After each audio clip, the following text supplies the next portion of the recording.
Estamos ao vivo. Boa transmissão. Obrigado. Bom dia a todas as pessoas que estão nos assistindo nesse momento. Eu sou o Túlio Franco, professor da Universidade Federal Fluminense, coordenador nacional da Rede Unida.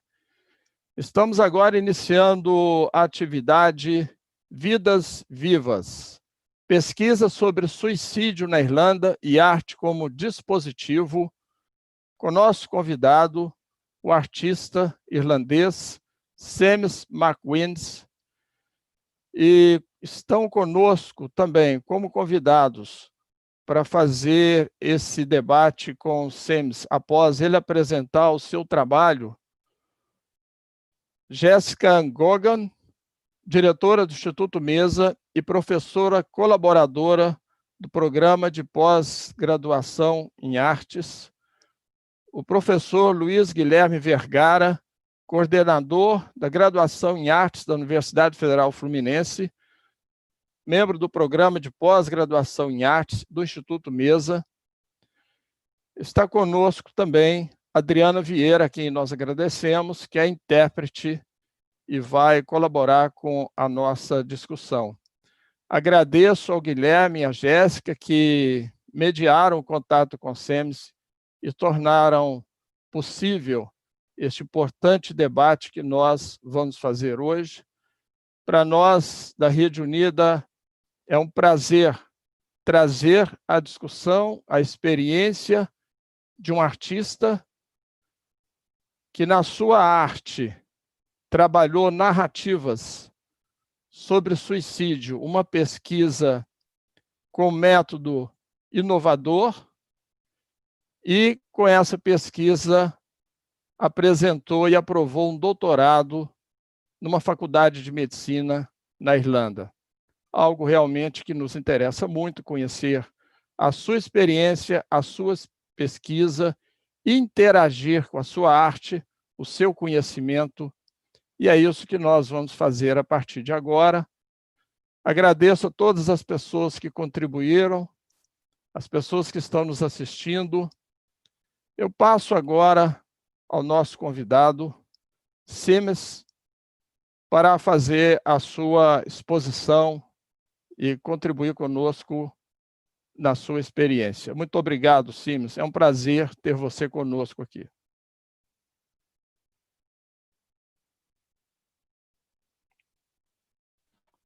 Thank you. And can people hear me okay? Great. So I'm just going to start. I'm going to share a presentation with you. So just give me a moment.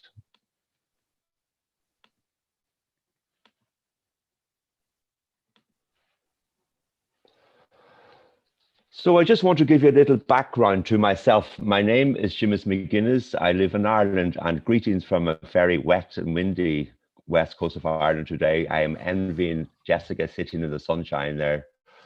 But Live Lives is a longitudinal interdisciplinary research into youth suicide in Ireland.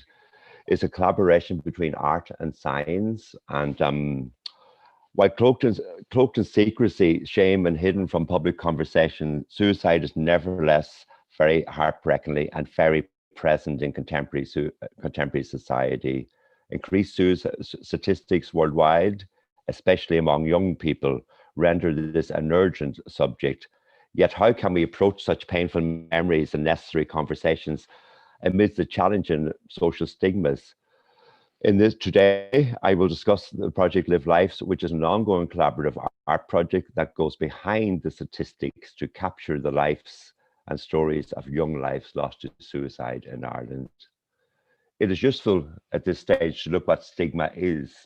Stigma, according to the Oxford English Dictionary, is a sign of social unacceptability, the shame or disgrace attached to something regarded as socially unacceptable.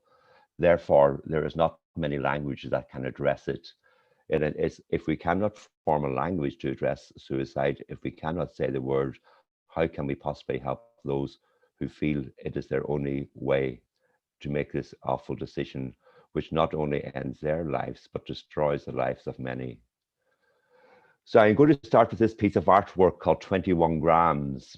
I first made this artwork in the year 2004, and it consisted in excess of 92 shirt fragments of male shirts, male white shirts. Each one was crafted individually and suspended approximately between 5'6" and 5'6" inches and 6 feet, which is approximately the height of each young male. As I said, every shirt was crafted individually to reflect the individuality of each individual. In Ireland and in Europe in general, the white shirt, I'm wearing one today, you may see, it is almost seen like a uniform as a way to conform to society. But unfortunately, a lot of people who die by suicide, they have difficulty in conforming to society and to finding their place. So I like to use this metaphor of a white shirt as that. I grew up in a region in Donegal where lots of, it was quite industrialized, and white shirts were made, shirt factories were the big thing and made all the time. So this language of textiles is not new to me. My mother worked in a shirt factory, my sisters worked in a shirt factory. So this was very much a language of the feminine. So when I started this work, I was wondering, how can I use this language of feminine cloth? When we look at the history of cloth making and artists, it is predominantly a very female activity. In the 60s and the 70s, a lot of female artists used clothing, female clothing, to try to describe and draw attention to complex female issues. So I tried to subvert that history, and I went looking for a subject matter that I could use male clothing and see, could I address a very complex societally challenge. And I came across the statistics of suicide. So again, if you see the shirts, so this was going back to 2004 when I made this work first, and then I was looking for artistic references about suicide, and the only things I could find were very puerile images. They were images of people hanging and dying, and I did not feel this was the way to approach the subject. So I went to a conference in Dublin called New Challenges, and there I met this guy, Professor Kevin Malone. He was a psychiatrist, and his area of specialism is suicide. And we fell into conversation, and we wondered if we, an artist and a scientist, if we could approach this problem through dialogue and conversation. Could we possibly articulate a language and craft a language to describe this thing that is suicide? So first of all, we started just doing very little shows, and we decided to invite a very particular audience into it. One show we did, we started this in County Limerick in maybe about 2005. So we worked with some school children, and it was very interesting, their reaction about it. And immediately people started to touch the cloth. They stepped into the work. Somehow these torn fragments of shirts seem to give people permission to speak about something that generally was not and is not spoken about in Irish society. In Ireland, sometimes, even though we are a nation that are known for our use of words, but we can't say the word suicide. It's like back in the 80s, we couldn't say the word cancer. We used to refer to it as the big C. So there was this kind of almost attitude, if we speak it, we may be doing more damage than more damage than good. So at one of these shows, it was very pivotal to me. At the time I made 21 Grams, the first iteration of it, it was an abstract representation of the statistics. But we did one small exhibition in a gallery in Limerick, and one that we installed the works. So we give a talk over 3 nights, and on the 3rd night we noticed that there was this man and woman who I now know to be Michael and Rose Hayes, who came back every night. So they came back for the 3 talks. On the last night, I noticed them lingering among the exhibition, and I approached them gently, and I asked them what was their name, and they said something to me that was really, really important. They said my Patrick was in there. Their son Patrick had died the previous year, and he was 25. So it was no longer, for me, it was no longer this anonymous interrogation of flat statistic. It became about people. So Kevin and I decided, if we, at that stage, our working relationship, it was very informal. We were just working from research concerns. But then I got the opportunity I got a scholarship and an invitation to do a PhD in the School of Medicine. And we were trying to see if we could commit like 3 or 4 years of dedicated research. Could we articulate this elusive alternative language that would enable people to speak about this stigmatized subject? So of course, because it was in a medical school, we had to use informed consent and participant information leaflet. This was very new to me as an artist. I had no idea of this. So it was quite a learning curve. So the first, I won't read this out for you. The first ones are, the first 4 or 5 tick boxes are very standard. But because we were working about identity, I was determined to go behind the statistics and find the identity. And at this stage, we had talked to a few families, and the first thing they did to me was give me a photograph and a name. So identity and confidentiality was out the window, so as to speak. And as anybody in the medical world would know, these are some of the cornerstones of medical research. So we had to adjust all these generic informed consent forms, and this is where it became different. So we interviewed 104 families, and each family gave us permission for the use of their personal belongings, story, donated to me in artwork resulting from the arts autopsy and dissemination of such. They signed away their anonymity and their of themselves and their deceased ones. I said to them, if you give me objects belonging to your loved one, I will create an exhibition, and you will be the first people to see this exhibition. And if you agree, we will go into the public. So they also understood that, and they understood by donating the belongings to the arts autopsy, ownership transfers to the investigators. So we placed these little ads in all the local papers. In Ireland, we have a lot of little free local papers where people do advertising. So they're kind of based in local communities, they're not national papers. So we just put this ad in the paper asking if anybody has lost someone to suicide in the year 2003. And if they under the ages of 25 to 35, if they contact us, we will come and interview them. So I was very aware that the institutions such as hospitals and things may have failed some of these people. So we decided we would drive to their homes. So for 2 years, we spent driving all around Ireland. So we interviewed 220 relatives around their kitchen table. At reference 104 suicide victims from 23 countries. Art practice donations from 46 families included images, belongings, writings, and donations sent to my studio after the home visit.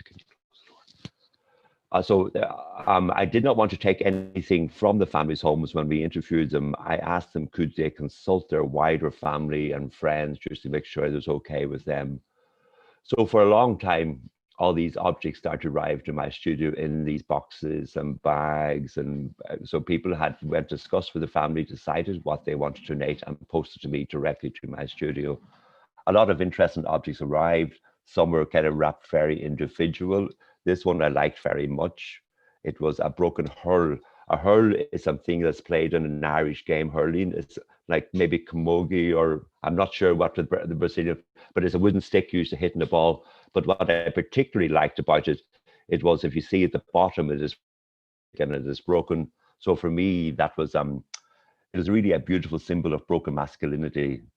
I meant to say, sorry, I forgot to say, in Ireland, generally, the statistics of suicide, it is generally 80% male, 20% female. So I was quite interested in why 80% of suicide deaths are male and 20% female.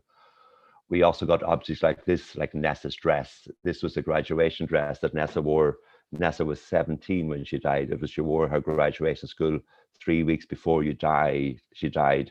And if you look at the bottom of the dress, you can still see the marks that it was obviously trailing in the ground. This is like a football shirt that was sent by Alan's parents. Alan loved football. So I got a lot of clothing, and I'm not quite sure whether that was because my history was in textiles or because maybe a lot of these young people were involved in sport. But anyway, we ended up getting a lot of clothing. Caroline's shoes. Caroline was an award-winning Irish dancer. Caroline was 15 when she died. Patrick's parents, they are farmers. They donated the gun that Patrick shot himself with in the barn. His parents were very adamant that to donate the gun, maybe as a they said they want to let people know if there was somebody in their house who was displaying mental health illness, maybe they shouldn't have guns around.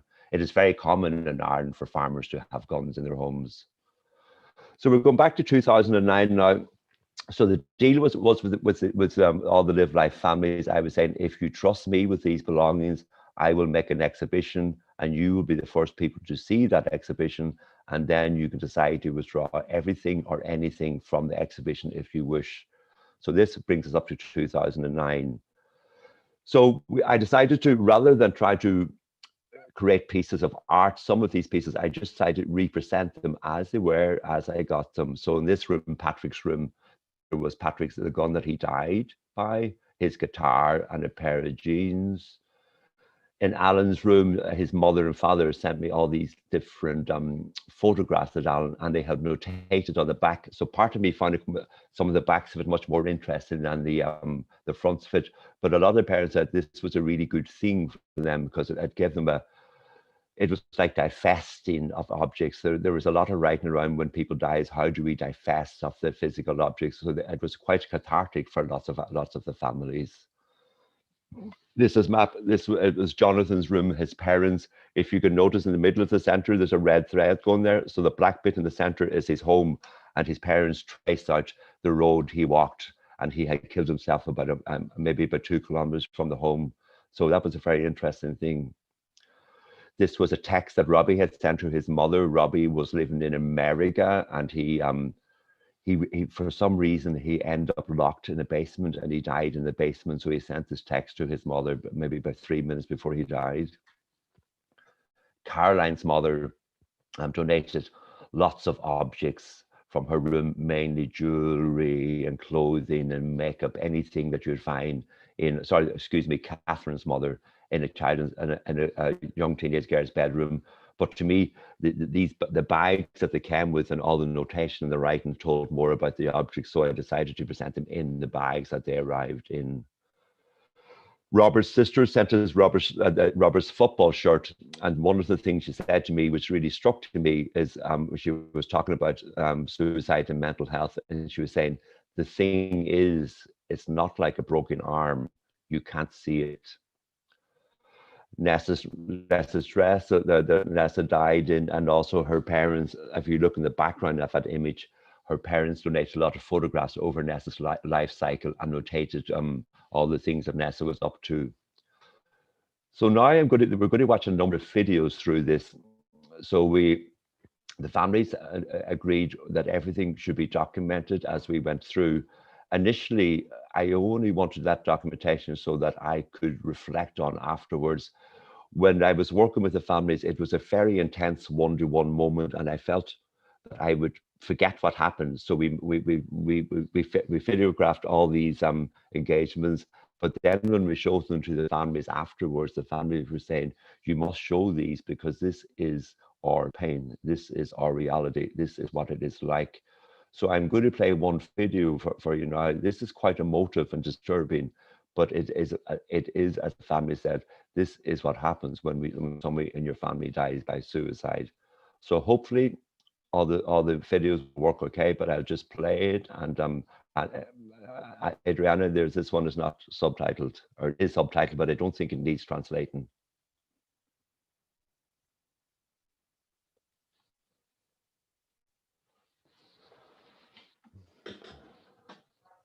It's one of the reasons for homeless, for to acknowledge him. That he wasn't just a statistic. He's a human being, person, thoughts and feelings. And as long as I'm able to give, just said to me one day, I'd say 3 weeks maybe before he died, I was sitting and talking to you. He said, "Man, I'm so depressed." He said, "I just can't cope with life."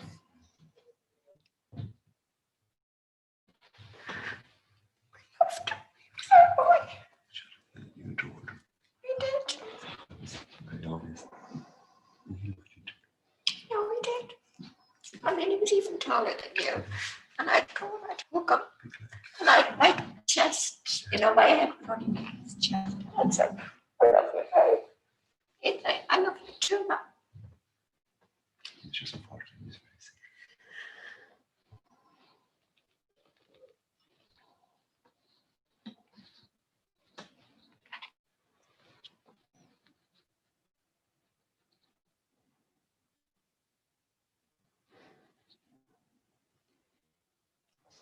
So we're,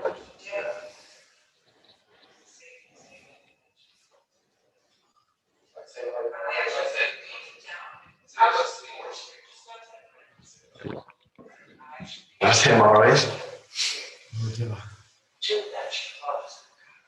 We miss him terribly. Miss him more. My wife is heartbroken, but we have to keep going for our other son. We miss him, and yeah, all his friends miss him fierce altogether, you know. And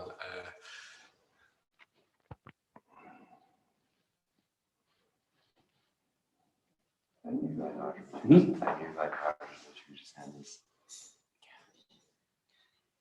But I said to you, if we didn't, it'd end up in a drawer somewhere. You know, probably, maybe never seen again, but not thrown out.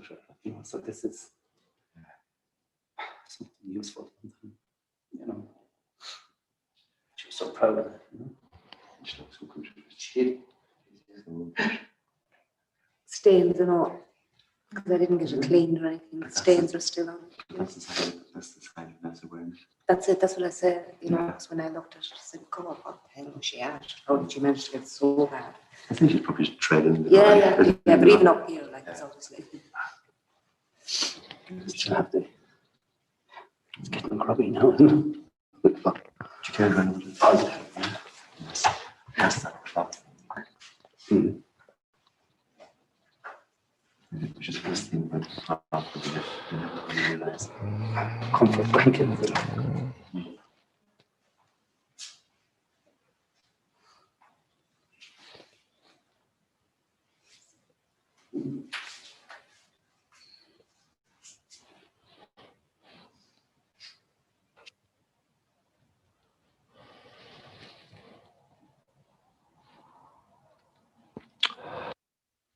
So when I say that Kevin and I was collaborating, but the families became major collaborators in this process. So that little video you saw there, it was the first time that any of the families saw the artworks that I made, but they saw them on their own. We scheduled the 46 families over 2 weeks in the gallery, so the families had not met at that stage. So one of our mechanisms of research, and we had asked them when they went home if they could reflect on what they had saw and experienced, and possibly maybe they could write back to us, like, you know, for feedback from the participants. So this was from Fiona's mum. There was a room that had a rifle in it. It was suspended from the ceiling. There was a beautiful Deb's dress. People openly wept. They went from room to room in disbelief. There was empathy between everybody. We were all the same. We have been in that dark, awful place that suicide of a loved one brings us to. We didn't ask this, but this is what we got. So one of the other works I made, as I mentioned earlier, a lot of the families gave me an image of their deceased loved one. So my background is in cloth. So I made these tapestries. They're called Jacquard Tapestries. So I made one tapestry for everybody who donated me an image of their deceased loved one. They're made in cloth, so they're meant to be touched. Cloth runs through this exhibition.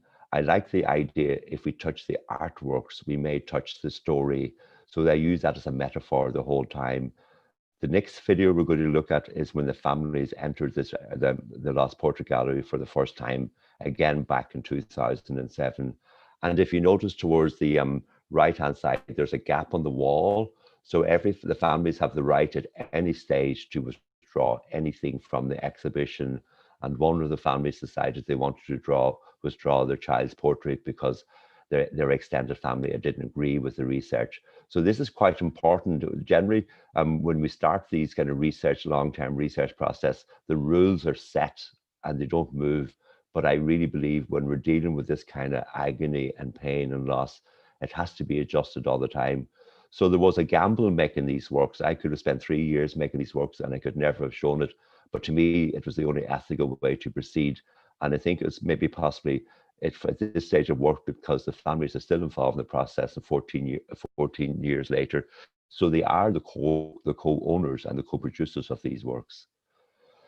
So the next video we're going to look at is when the family walked into the Lost Portrait Gallery for the first time back in Galway 2009. And I'm just going to play that now for you.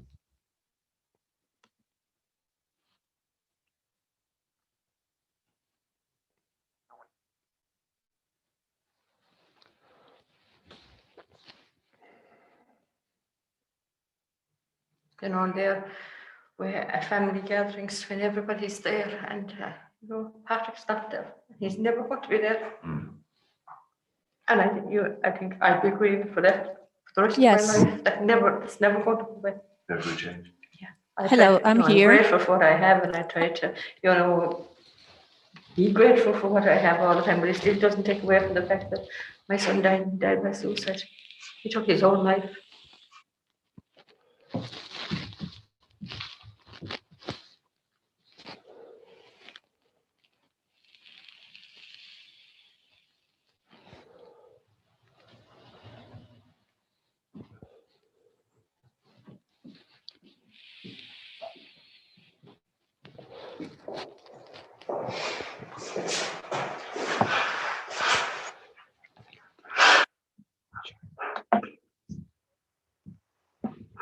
No.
So that lady you saw at the end with the red T-shirt pitting her hands on either side of Fiona's portrait was called Bridget.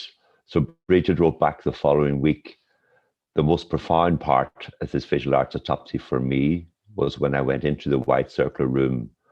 I stood in front of her, Fiona's portrait, and I put my hands either side of her face. There was nobody in the world but us. I kissed her and walked out of the circular room and stood outside looking in at her for what seemed like an age. 3 days later, I still feel healing and warmth. I felt the best I have felt in 5 years since my beloved firstborn child, Fiona, aged 20, handed her life back to God. My block of ice in my chest is thawing. So at the end of those 2 weeks of all the individual family introductions to the artwork, we called all the families back together because at this stage, my PhD question was, how can I articulate a language around suicide? So we were almost finished. It was really finished as such in terms of the PhD, but I really felt in my heart and my soul, how could we bring people in such pain to a certain point and then just stop with them because it suits the academic structure? So I invite them all back one day, and the background, if you see, is all the informed consent documents, which I use that as a work, because when you look at these 107 signatures, that is everybody saying, yes, we can talk about my dead child. We can talk about suicide. We need to talk about suicide. So I find that a very important work. So the next video I'm going to show you is just a little extract of that conversation. Essentially, I said to him, what we had intended to do is done, but what do we do next? Do we stop this now, or do we keep going? So I'm going to play this little video for you. So they called it Should We Go Public?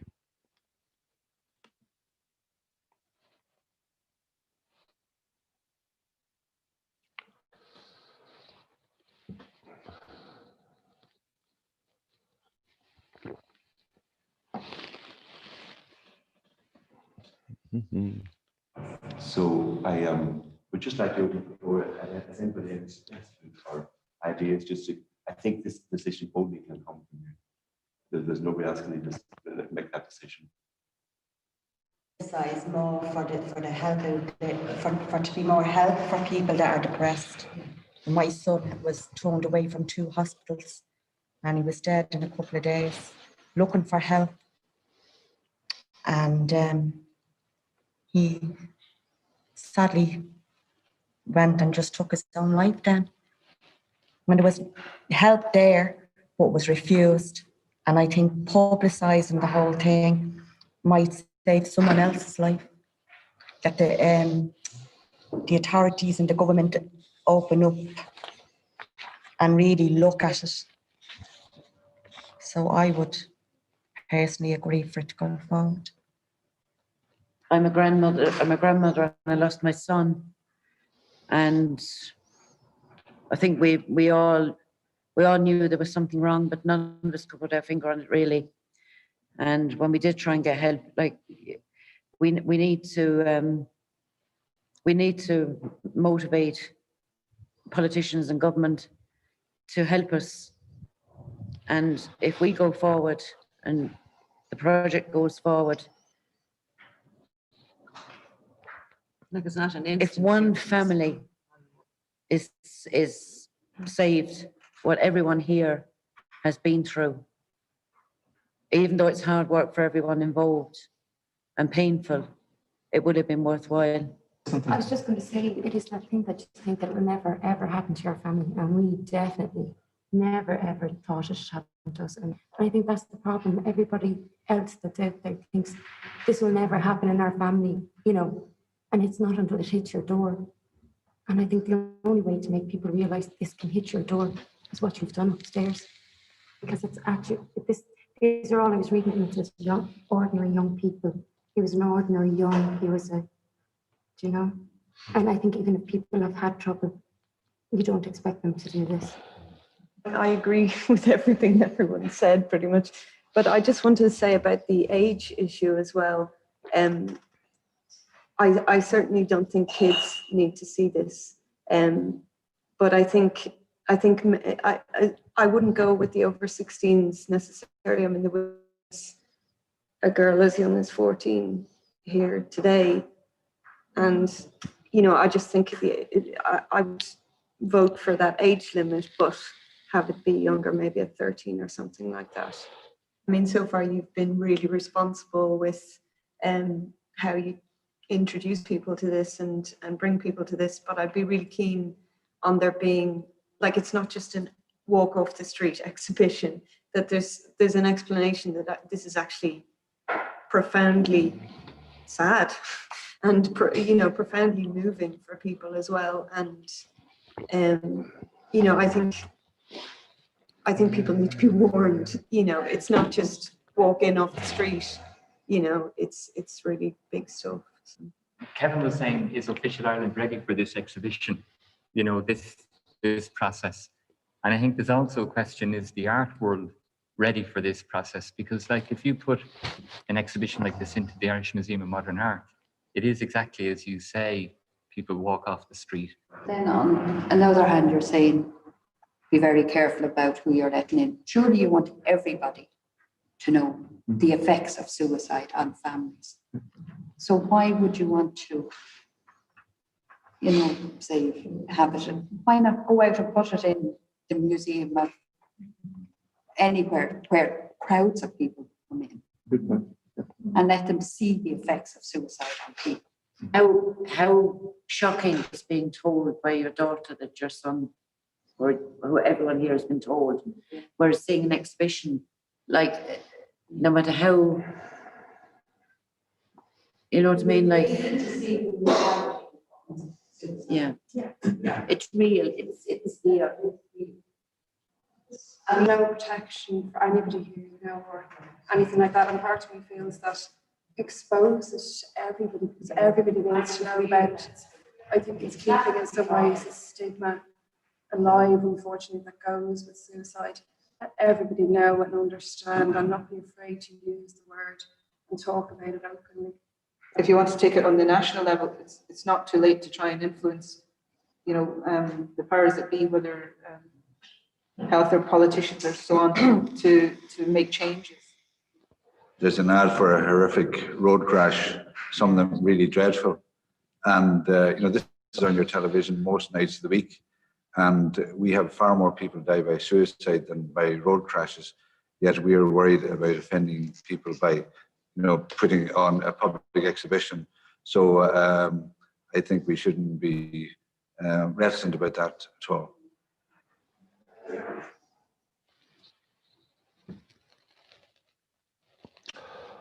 So to me, that was a very interesting conversation. And what happened there, when I look back afterwards, it was the actual families themselves who decided the curatorial strategies and creating of their private experience of loss into the public arena.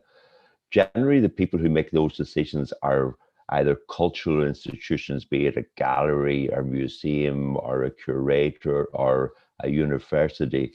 So to me, it made it quite it made the families, as well as being co-producers, but they were co-curators. So we got four curatorial strategies out of that conversations. One is the works were to be mediated. It is just not a walk off the street exhibition. Two, that bereavement counsellors should be on site at all time when the exhibition is on, so people leave no worse than when they came in. Three, children under 16 should be accompanied by an adult. Children under 16 don't need to see this, it's too powerful and sad. And four, and this is important, that every lost life should be included in any future exhibition so as not to privilege one life over another. So having the family's permission to do this, we decided we were going to do, we would make one national exhibition, and we got an invitation from the Royal Colleges of Physicians, which is in Kildare Street in Dublin. Kildare Street in Dublin is where Parliament is, and the Royal College of Physicians goes back to the 18th century. So it's really it's really the centre for medical research and kind of medical conversations in Dublin. It's one of these kind of very beautiful kind of Georgian buildings, and so I was I liked the idea of bringing this. Sometimes when people look at people with suicide, they're almost excluded as outsiders. So I like bringing these outsiders into the seat of medical knowledge. So I'm just going to flick through some images that we took during there. So really it was extending the conversations from private to public. So we decided when we were doing this, what we would do is we would give a public lecture first, and then I installed the works, some of the works throughout the building, and then we would do a mediated journey as requested by the families through the works. So this kind of, sorry, excuse me. So this kind of started, we just in a very formal way, but all the families, this is Patrick, who, sorry, this is Michael, who's Patrick's father, and son and his sister. So a lot of the families came along to the talk, and as they are central to this process, we give them the floor. So they did a lot of the talking, and this was quite interesting. I always kind of like taking, when we have these public gatherings of 200 or 300 people, the people on the podium with mics are in a position of power and privilege. So I always try to subvert that and move the conversation onto the floor, away from the so-called experts. So as you can see, it was really quite engrossing. People, this talk lasted about an hour, and they engaged in a very deep way. And what really kind of interested and excited me slightly was we seem to attract a lot of young people. Generally, when you kind of give these academic talks, you'll get people in the 40s and 50s and 60s, but it's hard to get young people in. And this is a conversation for young people, because it is that age between 18 and 25 is the highest risk category for suicide, particularly in Ireland. I'm not sure about Brazil. So you can see this beautiful building. So we had our conversation downstairs, the lecture, for want of a better word, and then we led people upstairs kind of very gently. So it was really kind of gentle conversations and gentle journeys. I installed 21 grams in this building here is the very top floor. And if you can see kind of behind these white walls, it's called the Dunn Library. The Dunn Library is one of the oldest medical libraries in Europe. Their publications go back to the 14th and 15th century. But I also believe these short fragments are artworks are books of knowledge. So the library contains knowledge within book form. These short fragments contains knowledge within material form. And I kind of wanted to kind of get this conversation going between old forms of knowledge and new forms of knowledge. And if you notice, people walked in among the work, and there people started to kind of touch the work, and it became it really was being present to the pain of others. And it also became sites of conversations. People touch the fabric all the time. I like this very much, this idea of touching artworks. Generally, when you go into a gallery, it's do not touch, do not touch, do not touch. But these works are made to touch all the time. Again, that metaphor, touch the artworks, you might touch the story. It may be an alternative way into conversations. Again, people were kind of very, quite emotional. And then we went on to another floor. This is kind of a very famous hall in Irish medical history. It's called the Graves Hall. And generally it's full of portraits of the great, mainly white men, I have to say. But there was this, in the 18th century, there was a golden age of medicine in Dublin. So I was very interested in installing these portraits of the fragile along with these traditional portraits of the great. And to have these portraits of the greats of Dublin medicine looking in on these cloth fragile portraits of the deceased. So again, it was very emotive. People looked after each other. It was very reverent. People touched the artworks. People cried. Again, touching. This was Brenda touching her son's portrait. People minded each other very well. Another research methods we always do feedback forms at every showing and every exhibition. So this is so it moves the observer to being a participant. We have thousands of these forms, and we use this kind of pink form. If you went back to maybe the early mid 1950s and 60s, and if you went to a doctor and he took out the pink form, you were in trouble, because these pink forms, they were to commit people into mental health institutions. So I wanted to subvert that history of of medical documentation as well. So we have literally thousands of these forms at the moment. I still haven't done very much with them, but I hope to do something with them in the future. So at this stage, my PhD was finished, and one of the questions that really disturbed me during the PhD is when I was making the Jacquard portraits of the deceased loved ones. A lot of the parents asked me, could they have a copy? But I had to say no, because if I give them a copy, I could have been accused of bribing or coercing participants to participate in the research, and I really found that very difficult. So when the PhD was over, I contacted the Royal College of Physicians again, and I installed all the portraits, and I invited the family members to walk up to the wall and literally take the portraits off the wall to reclaim, reprocess, and just to own them again. That to me was one of the most satisfying afternoons of the whole research. So people just kind of came up and they literally pulled the portraits off the wall and took them back home with them.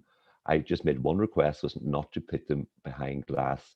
So some people kind of keep them under their pillows at night time. Some people stick them on the wall. Some people have them in their favorite jackets. So again, there is to be touched. It's this materiality of cloth, which I'll talk about a little more as we go along.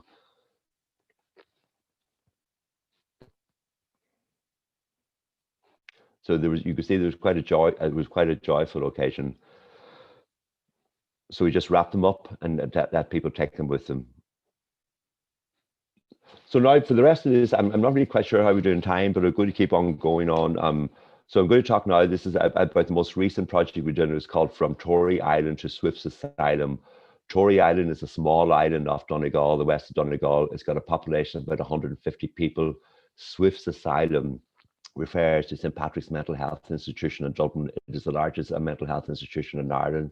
It was founded by a donation by Jonathan Swift back in the 1800s. He left in his will, he left a donation of, I think it was like £100 to found an asylum for Dublin, because he knew no city so much that needed an asylum than Dublin. So I'm just going to kind of go through this, we go away. So this is the journey. We've skipped a few years here, but so this is there was the start of this. We started up in Donegal, and this is a mediated journey conversations as the families requested. That so when we have these exhibitions, we work very closely with partners on the ground, and people book a space to come into the exhibition, and I give them a journey through it, and we end with conversations.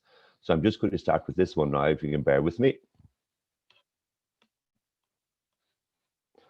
And I must acknowledge the Wellcome Trust in London. The Wellcome Trust in London funded it for this project, which I'm very grateful.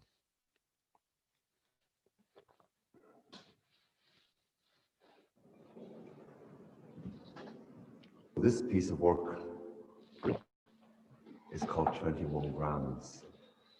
It shifts and it shapes and it forms according to location. In this iteration, there's 138 shirt fragments, both male and female, each weigh 21 grams, which some say is the mythical weight of the soul. So Seamus has constructed this with reflecting, as he said, only half the story. So over the last decade, suicide deaths in the Northwest over the last decade, 250 suicide deaths. The open verdicts across the Northwest, 21. Therefore, the suicide plus open verdicts, 277. Seamus decided to take that number and divide it in half to reflect half the story. So in this iteration, 21 grams, making stigma visible, which we talked to you about, this is half the story in excess of 138 shirt fragments from the Northwest. How can I do it? So really those figures they're a flat two-dimensional representation of the facts or the non-facts, as the case may be.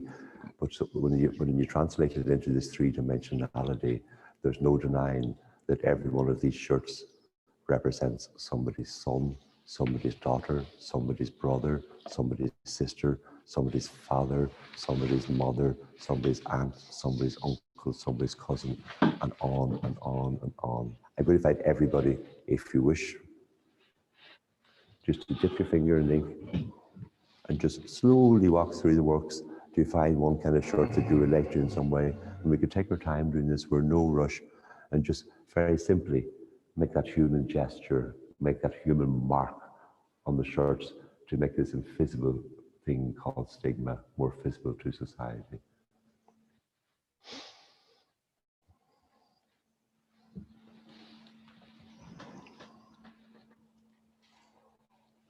Yeah, I find as you come into this room, like, and you see the shirts hanging, it's kind of haunting, but as you watch them, it's kind of peaceful, or you get that kind of sort of a connection with people, or that there was a person. You can feel the cloth, like you're in contact with it, like.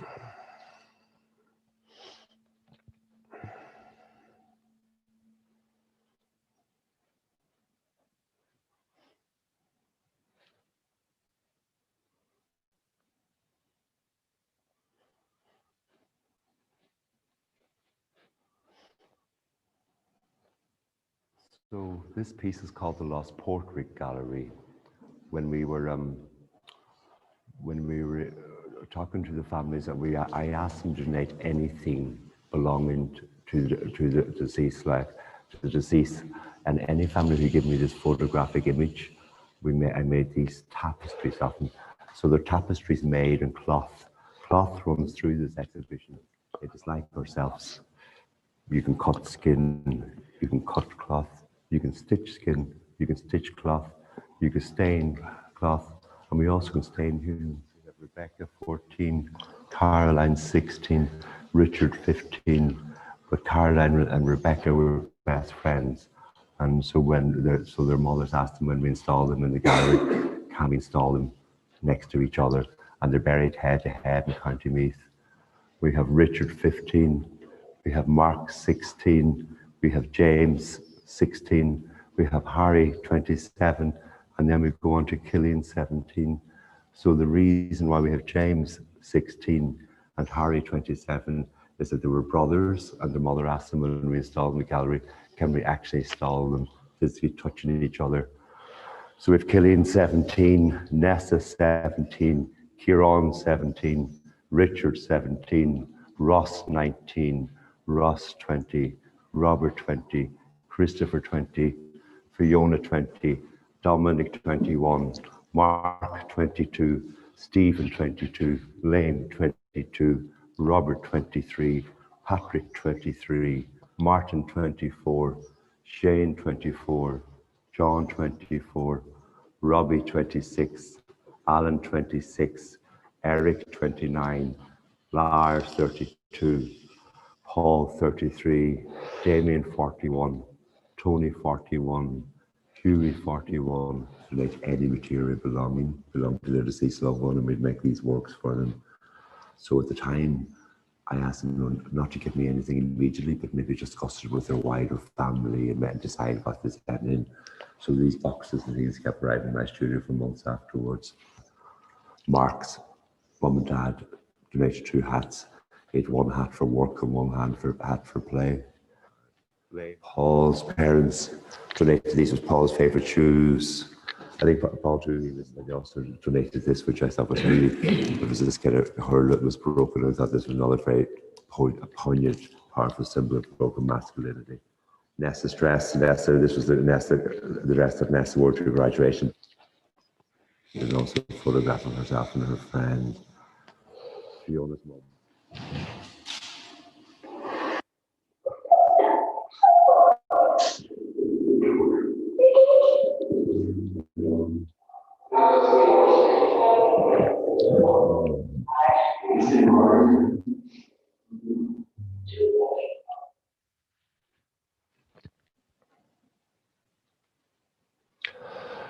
So when we were doing that project from Tory Island to Swift Asylum, we were very interested in working with different communities.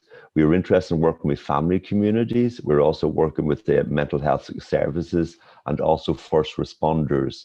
First responders being people who are called out to the scene of a suicide, like police and ambulance people and stuff like that. So we're going to watch a few videos now that was taken, the film was part of this particular exhibition, and I'll just fire ahead with them, shall I?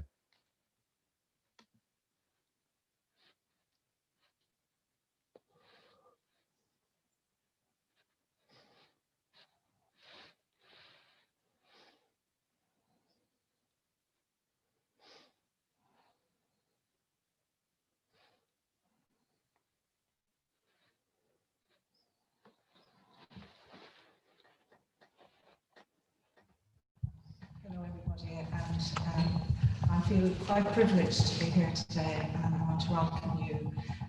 And this is my second time to attend this conference. I work in mental health services. I'm one of those people who sit at a desk, sign forms, and recruit, and hopefully get it right sometimes. But my background would be in clinical, but I want to share my experience with you, so I'm hoping for you today. What this exhibition did for me last year is it changed everything for me. I'm 41 years working in health services, what I believed was supporting people. But last year, it changed everything for me. It changed it in a way that it's that experiential, you're in that moment and you feel it, it's palpable, it's tangible. You're looking at the young people's lives, that their story, it's depicted through Seamus's work, it's with the families, it's just quite amazing. So no matter how much you think you know something, you don't.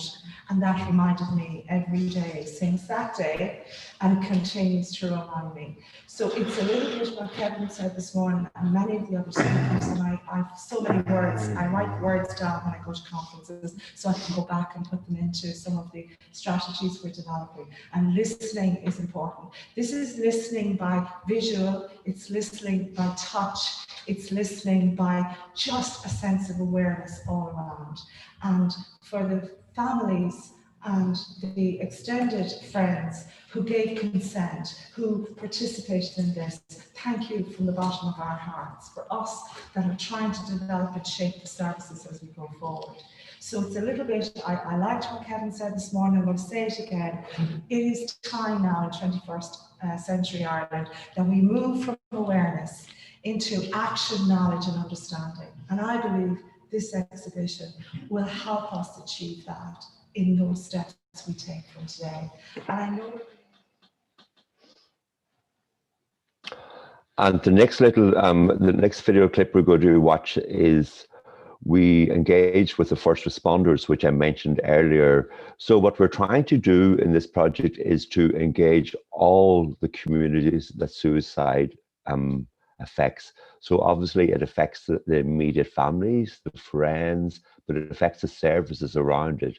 So I'm just going to play this little clip now. So we worked with them. We worked with the chief inspector of the police force in the area, and it was a very rich engagement. And I really want to thank them for participating in this.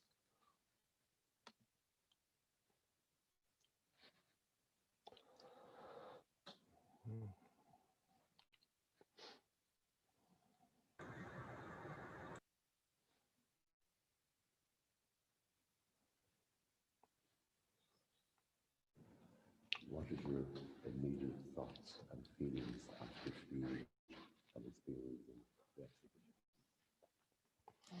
Donna, I suppose the part that got to me most was the part just watching their families walk in and touch their loved ones' faces, and just brought up my own emotions when I saw it.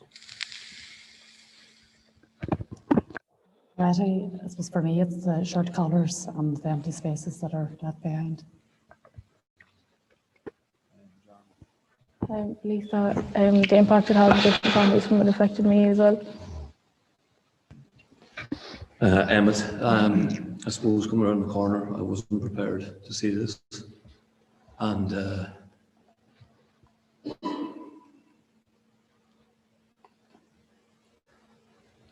just I suppose I've cut down too many people.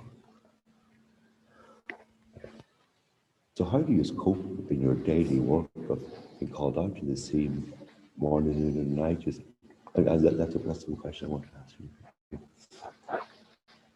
Yeah. I suppose we chat to each other and we support each other where we can. If somebody needs to talk, we listen. We just help each other out. I suppose I'm 25 years in the Guards, and soon after joining in 94, I'd lost a brother in 93 to suicide, and in 94 at one of my meetings with the superintendent at the time in Bray in County Wicklow, and I just dealt with the suicide during that week, and I found it distressing, and the superintendent at the time told me that I shouldn't bring my personal life into work. But that's like 24 years ago, so thankfully things have changed a bit, and I think on a whole we could do more. To support our colleagues, there are different welfare facilities available within the job, but I know, like, I'm not out in the ground, but the lads that are out in the ground could be going to a suicide now, and in an hour's time they could be going to a road traffic collision, or they could be going to a shoplifter, and sometimes one incident rolls into the next and there aren't enough support networks there in place for them. So I suppose it's something that we need to work on, and certainly something like this I think should be rolled out. I think, I'm thrilled today that there's so many guards here today. I'm delighted about that, but I do think that it's probably something that everybody should experience, for their own welfare as well. I suppose I'm the same as well. I'm relatively new, but I've experienced it in recent months in my own family. And I took a call of one recently, and it really hit home for me, the fact that it happened to myself, and I kind of relate to them and how they were feeling. So, yeah.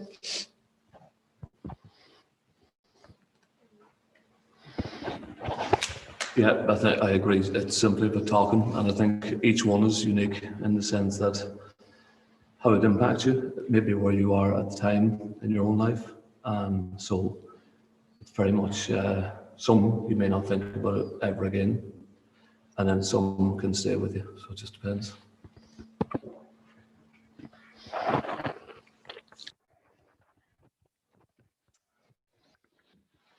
I'd agree with what's been said there. Colleagues, I'd also often confide in colleagues, if things are starting to get on top of me over the odd incident, but personally, what I have a wee habit of doing is call back to the family, maybe after dust settles 3 or 4 weeks, for a cup of tea and a chat, and I do feel it helps.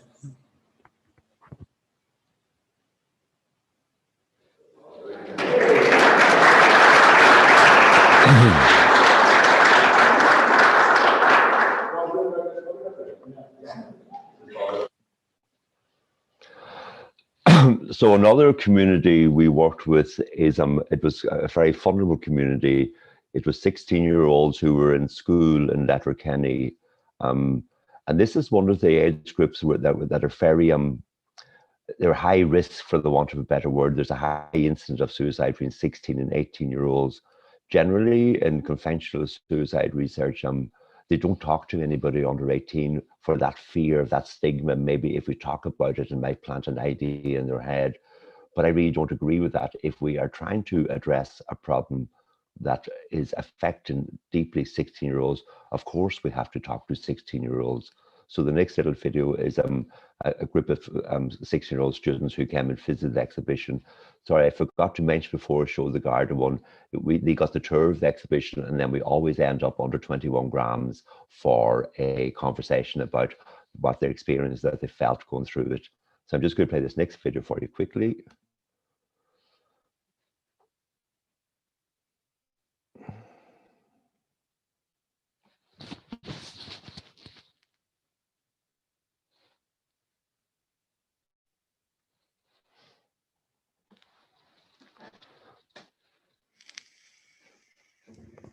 First of all, I want to thank you for your attention all the way through the tour of the exhibition.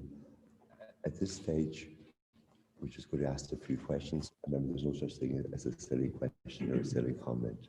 And at the end of it, if there's any questions, we'll happily answer them. So what was your immediate thoughts and feelings after seeing and experiencing 21 grams? After experiencing midlife, excuse me. Sorry, I meant to say one thing. If you could just say your name before you speak. Yeah. My name's Ashi. Ashi. It was very surreal to know that, like, these people, like, they had their own lives doing daily things, whatever they did, and now they're just not here with us anymore. It's just kind of hard to take that on a wee bit. Thanks, Ashi. What your name? My name is Dylan, and well, the first thing I'd say I feel is like it's very emotional. It's someone you usually just read about in the newspaper or hear about from, you know, your friend or something. It just gives these people a name and a face, and it tells you who they were, what they were like, what kind of life they led before they, you know, did that. My name's Kyle. The worst part was, I think was it 200 people or over 200, but it was 19,000 was affected by it. That was the biggest bit that hit me, was not just the person, but everyone around them suffers as well. So like, it's not just that number of people, there's so much more to it than just that.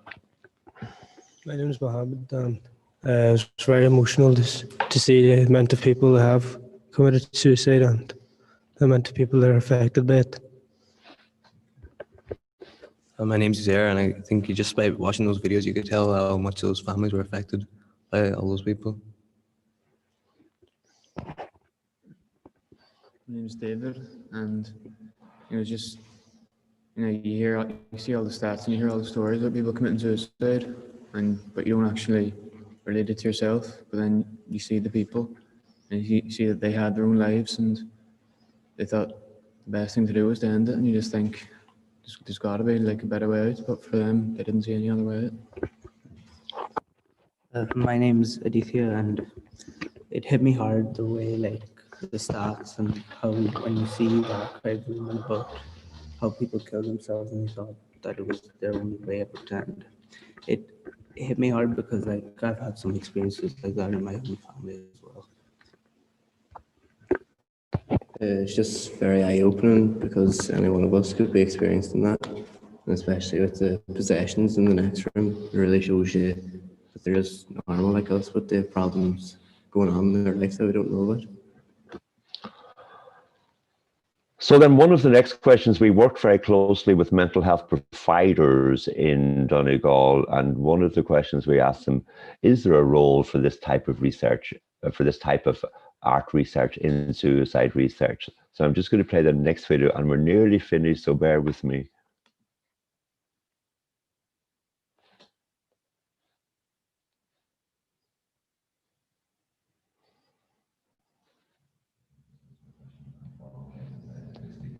Is there a role for this kind of work in suicide? My name's Colette. I think this is an important part of understanding death by suicide.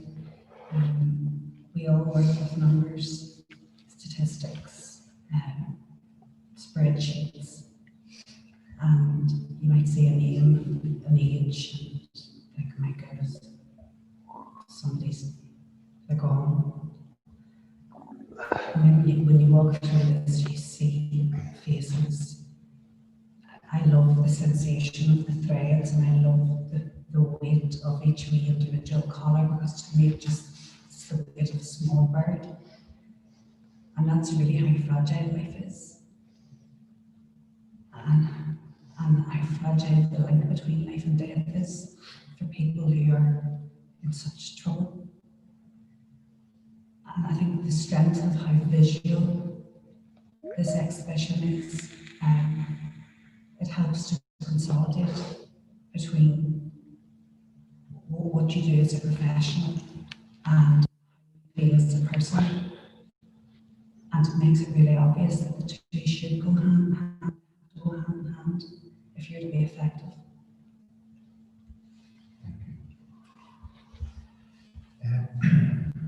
Of course, there's a role. There's a huge role for this. I think in documents maybe produced in the past in relation to suicide statistics. Me personally, there are only statistics. Sometimes I need to just read the book and in a very nonchalant way, you just move through it. But when you have disassociated with it and the range of emotions, family values, and I think even for schools coming in and speaking the way they've spoken on some of the videos, that's the type of people who really need to be hitting, you know, in those really vulnerable ages of the schools that are largely consisted of bullying that isn't really looked after, detected, treated, and how vulnerable these people are. And it's hugely motivating to see the kids in secondary schools getting involved in this. I think the role is I don't know if there's any actual word to describe it, because it doesn't really do justice. It's hugely powerful. I think definitely without a doubt, there's definitely more work in this kind of exhibition not be delivered yet. I think it's been, I found it hugely effective. I definitely will be thinking about it differently now and how I deliver right here with my clients. As an art therapist, I feel very strongly about how important this piece of work is. I often say to my clients, or the teachers that I work with, that a picture means 1,000 words. It communicates, it allows us to express our feelings and thoughts, but also to access a place beyond words. And often when we reflect on work with our conditions that exist within that space, the complexities of grief and suicide, the art, and this exhibition has the ability to communicate beyond and into that space.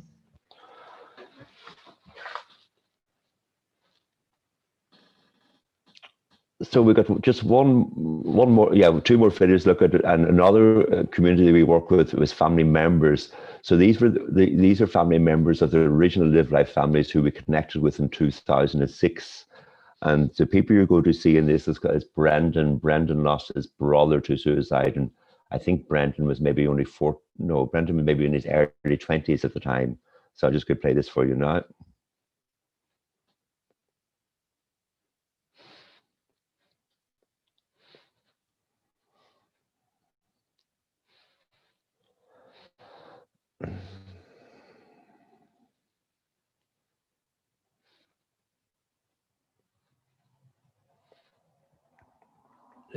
My name's Brendan. I've been at this before, so in a way I was kind of I was looking forward to coming in a way that, although I knew it would be upsetting, I was looking forward to seeing or getting to touch my brother's possessions again, feeling that kind of connection with him again. Back to when we were children. He had a model airplane. We used to get them at Christmas. We made them together. His bicycle helmet was there. We cycled to school together. Like, seeing his photos as a baby, and he's just growing up. So I don't know if it sounds weird. Like, I was happy and sad.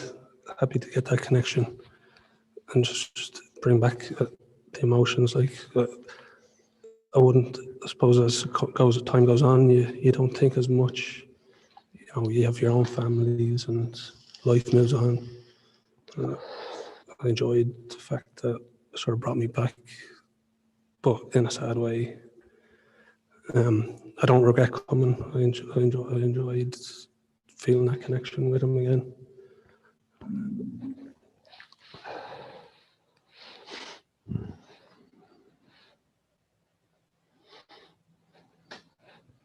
I suppose I would agree with a lot of what Brendan said.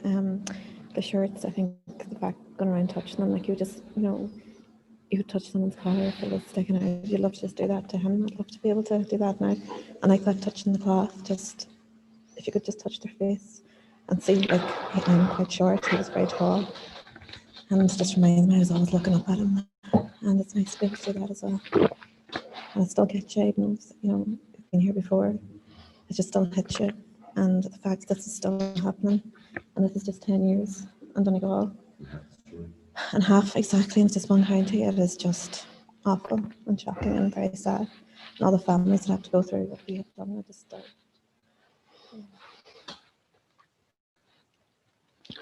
So maybe, as you could see throughout the talk, even though Kevin and I are the public face of this project, there's lots of other people work on it.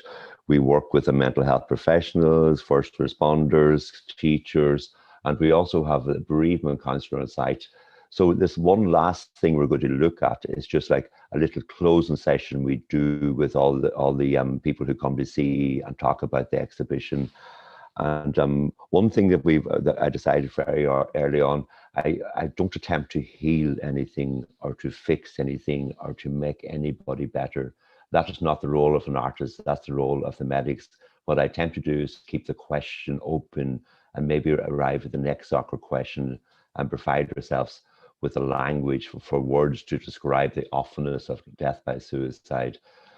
But we do this little closing session every time we work with Danya, our art therapist, and this will be the last thing we'll be looking at. So I just want to thank you all for your attention. So you might want to close your eyes, you might want to look at it, but just maybe pay attention to the breath.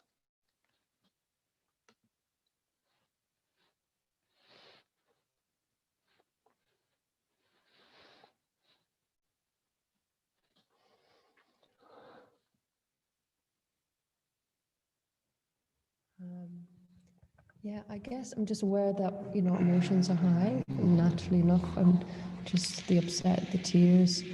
And I think sometimes the breath, which we've been using with the youth, is sometimes, a really helpful way just to ground us and just to center us before we just enter into the world out there again. So if you're all open to the idea, we'll just spend a few minutes just taking a breath, really, and I'll just guide you through that.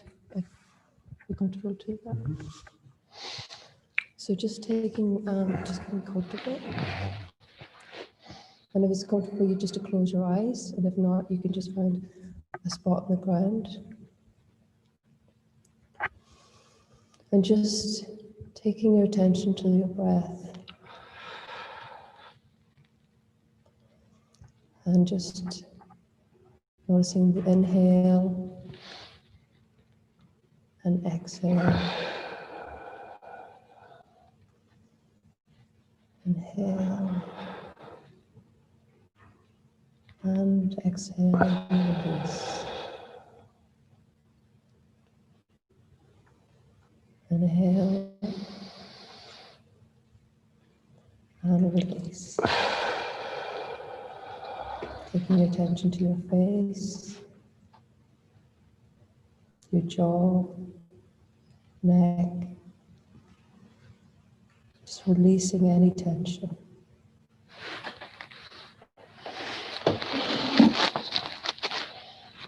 Bring your attention to your back,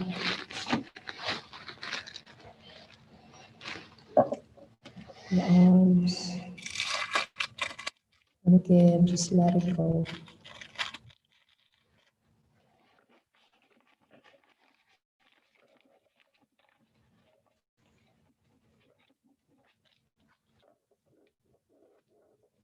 Bringing attention to your thighs, calves, and feet.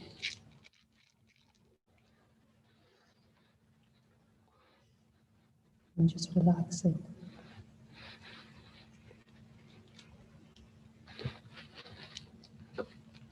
Feeling supported by the chair, ground, and by each and every one here.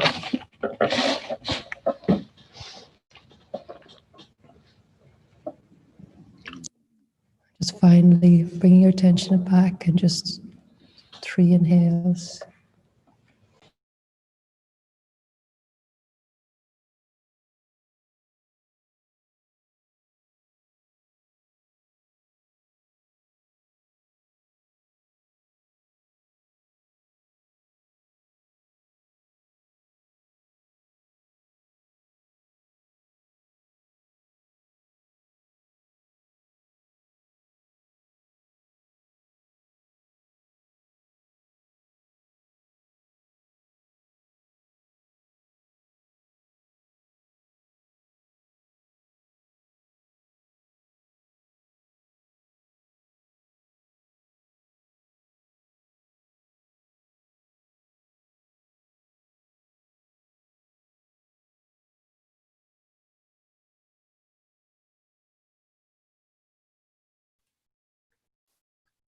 Estão me ouvindo?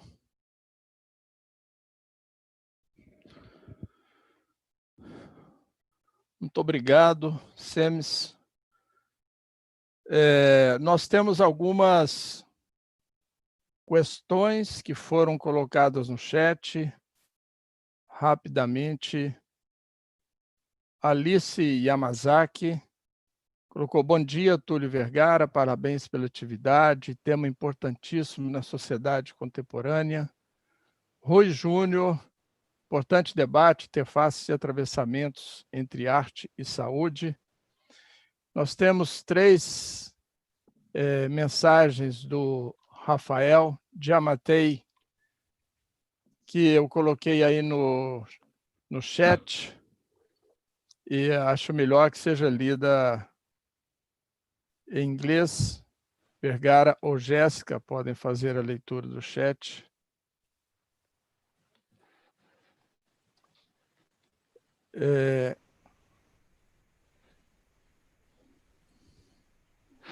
Está vendo o chat?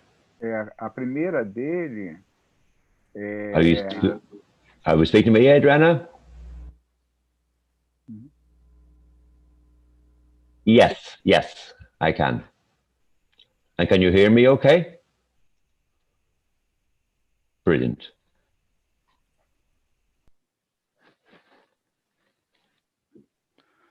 Ele é o primeiro comentário. Sim, pode falar.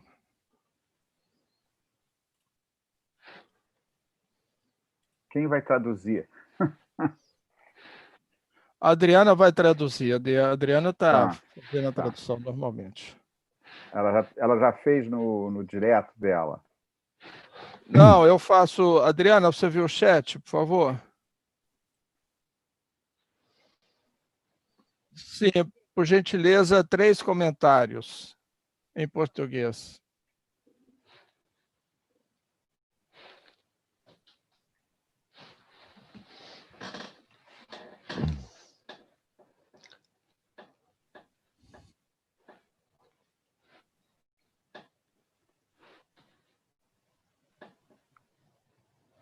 Hello.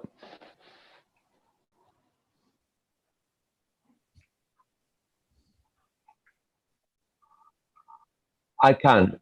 Shall I read them out? Sim. I can see. O Sims pode I ver can o see both of them. chat. Yes. O Túlio, a questão não é uma questão de comentários foram escritos em inglês, então a questão é muito mais para falar isso em português. Então, talvez, Guilherme, você pode fazer uma breve tradução disso ao vivo? Claro, claro. Mas o que eu entendi, já estava vendo... Bom, vamos lá. São muito simples as mensagens, mas muito importantes. Okay. A primeira é que ele chama de Portraits of the Great and the Fragile, quer dizer, são retratos do grande e do frágil, da fragilidade. Que grande justaposição, primeira. Continuando. Also like these kinds of human gestures, também como esse tipo de gestos humanos esperados através de interações. Continuando ainda. Uma vez que na play, nessa interação, em ação, aí tem I left something spontaneous. Eu deixei alguma coisa espontaneamente como um gesto, né, of letting go, de deixar passar, de deixar passar. Letting go é como deixa passar. And the performer use it. E o performer, que é uma palavra que a gente usa também aqui, o performer, usou isso assim que I gave it up, assim que eu desisti until today, até hoje. Eu imagino que eu gostaria de tocar isso como possível para sentir o passado. Perfeito. Tem mais 3 questões. Até agora foram comentários. Agora, por favor, Adriana, você vai traduzindo aí para o Sims, né? Até agora foram comentários, mas nós temos 3 questões objetivas do Rui Júnior. O Rui Júnior, ele pergunta o seguinte: primeiro, como podemos ter acesso ao trabalho do Sims? 2, quais foram os critérios de seleção dos casos apresentados? E 3, é recorrente a questão do suicídio por policiais na Irlanda? Ou seja, é recorrente suicídios de policiais na Irlanda? Se sim, quais são as hipóteses?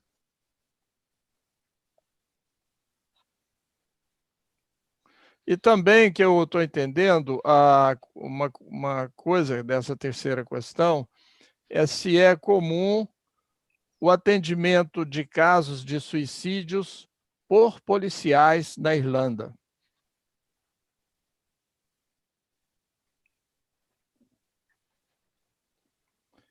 Então, são questões do chat, colocados até agora. Okay. Shall I start with the first question? Yes, please. So you can get more information on the website, which is the Live Life Project. So it's LIVED, LIVES, PROGECT.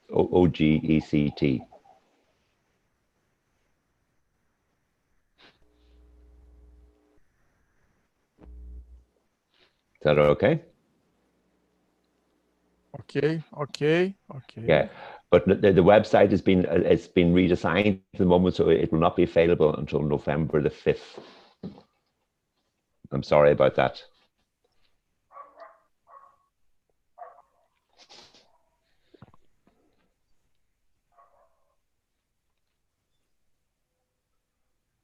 And the second question, Adriana, again, was, I didn't quite get the second question.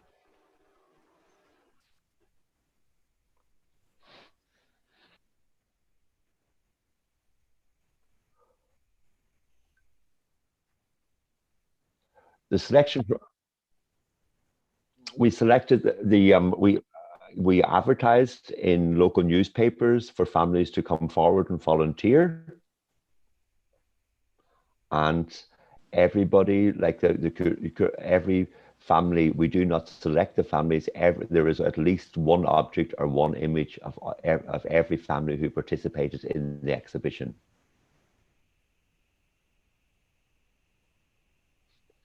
So we did not select people, they selected us.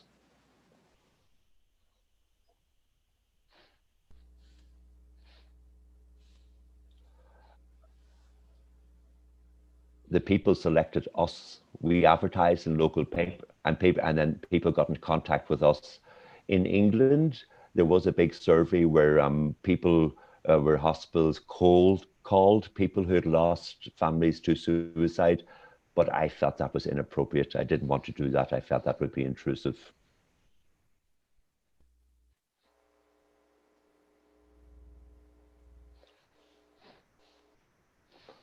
So when you're ready for the third question, Adriana, just let me know.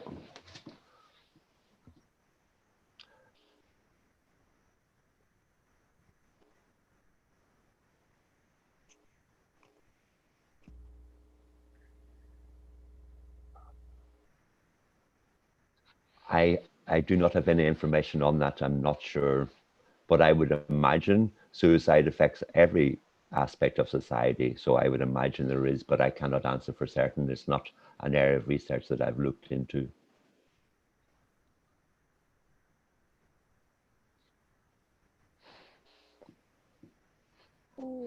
Just let me know when you're ready for the fourth question, Adriana. Was there about responders? Some question about responders? Do Garda always go to the suicide? Yeah. So was that question, are the police always called to a scene of a suicide? Always, always. So when somebody dies by suicide, the police are the first people on the scene because it is a death of a human person. So before anything is touched, before a family is informed, police go to the scene, and it's generally police who inform the family in person. They would never phone a family, they would go to the family's house. So any death for any cause in Ireland, the police would always be the first on the scene. Well, maybe somebody may come across the death, but the police are the first part of officialdom that are on the scene.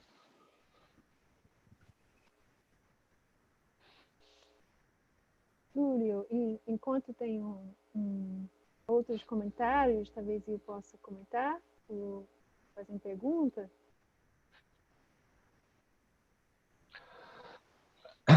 Absolutely. Seamus, I will take advantage of... Terminar os comentários do chat, tá? Fica à vontade, Jéssica. Tá. I'll take advantage of the luxury of having Adriana here translating to be able to speak directly in my maternal tongue to you.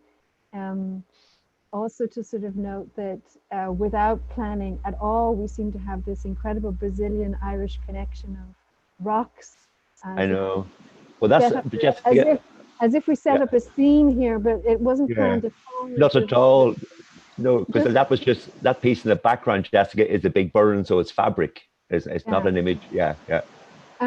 Just to sort of say to people that Seamus lives in a place in Ireland called the Burn, which is a very special, unique and sacred place. It's the west coast of Ireland. And it's literally a place where very little grows because you've got mountains of limestone. So you're kind of with mountains, surrounded by mountains of stone, and there's very sort of old sacred burial grounds and various different important religious, mythological sites as well. So there's a kind of interesting mythological connection between Brazil and Ireland at the moment, with our own sort of stone, with our own house behind us, speaking to each other in the middle of a pandemic. And of course, we can see that the suicide is another kind of pandemic. And we're certainly in a very challenging moment here in all different levels, trying to sort of cope with the tragedy of the pandemic, but then thinking about your work and thinking about sort of the challenge of being able to cope with the intensity, the emotional intensity of this. I mean, I think there's so many different levels here. One of the things that strikes me as incredibly important to talk a little bit more about is this intersection of ethics, aesthetics, and clinical practice. It's kind of this intersection of kind of impossibility of kind of resolving things. I love the way you mentioned that you sort of are posing questions, and perhaps through this work that kind of constantly, as Donna Haraway talks about, stays with the trouble, literally kind of pushes you into a place where you have to kind of live the difficulty of this question. And certainly one of the difficulties, complexities in terms of conceptual questions might be around what is art, what is an ethical approach to this, how does aesthetics play, what role does ethics play, what is the importance of the usefulness of this project, of this work. But I also want to connect that also to the notion of risk. I think that there's a lot of risk in this kind of work on multiple levels, but also for you as an artist. I remember you talking when we did an interview, and we're very fortunate. Myself and Guilherme, we run a small institute called Instituto da Mesa, and we have an online magazine called Revista da Mesa, and hopefully soon we will launch a new edition called Vidas Escondidas, Hidden Lives, with an interview with Seamus, which will go into a lot of this in more detail, and with all of the links as well of the videos that he showed. But one of the things that you said to us in the interview was moments in the process of doing the research when you would come back home and you would sort of go upstairs and you would look at your own kids sleeping with a sense of kind of really this sort of deep impact of what you'd heard, but also really recognizing the deep risk that your family was running, because it literally can happen to anyone. And so, and all of that kind of feeling. So perhaps maybe you could address the question of your own personal risk. How did you cope? The notion of the who cares for the carers? But then also some of these complexities of this sort of interweaving a practice of aesthetics, clinical issues, and ethics. Yeah, thank you, Jessica, for that rather multi-layered question. I'll address the one about our own risk and maybe my own relationship and how I dealt with this. Because I came from an art background, I didn't have any clinical training. So therefore, possibly I didn't have clinical detachment. So I always connected with the families in a very personal way, very personal and kind of very, and a very empathetic way. And my heart broke for them. But when we were doing this research, my collaborator Kevin was living in Dublin. I was living in the Burren, and that's maybe about 200 kilometers distance away. When I was offered this scholarship to do in the School of Medicine in Dublin, I said, fine, but there's conditions. One, I'm not moving to Dublin. I'm living where I am, and I'll come to Dublin when necessary. So when we put those little advertisements in the paper, we thought we may maybe get 20 replies, but we got 104. I think we got 150 replies, and 104 families decided to do it. So I literally left my home at 5 a.m. in the morning and drove to the nearest train station in Galway.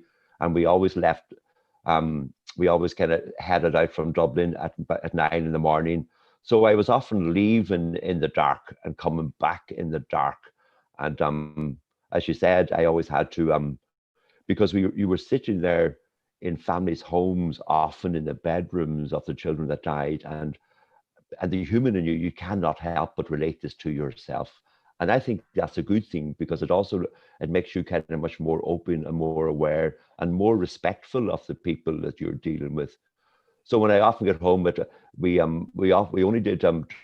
started off trying to do 2 interviews a day. So we always had a start time. So we always said we'll get to the village or the town or the city in a half an hour. So we'd drive around and find the address and then go for a cup of coffee, because we did not want to be late at all. We had to be on time. But the first day we did it, we scheduled an interview for 10 a.m. in the morning, and then one for 2 p.m. in the afternoon. But at 3 o'clock in the afternoon, we were still in the first house. So then we scheduled 1 a day only. And so that kind of made it so you came back at night time and you would be thinking, like, you know, and I always did have to go upstairs and look at my own children and just to hear them breathe. I needed that. That was almost like my therapy for me, my shut off point. I just kind of needed to know that they were still okay. And that was again, but then I used that as a tool, as a methodological tool, because it kind of made me stick with the project, because there was many times people were saying you should leave this project because it's too toxic, it's too dark, it's too everything. But I just put myself in that position. If I lost my child, so then it was a no-brainer for me. And I kind of forget the other part of the question, Jessica. Maybe you could repeat it. I think that notion of risk is also, and your own personal contact is very much connected to this sort of intersection of ethics, aesthetics, and clinical issues. This sort of knot of complexity that is sort of unresolved. Yeah, well, one thing that I noticed about the lived life process, as I would call it, it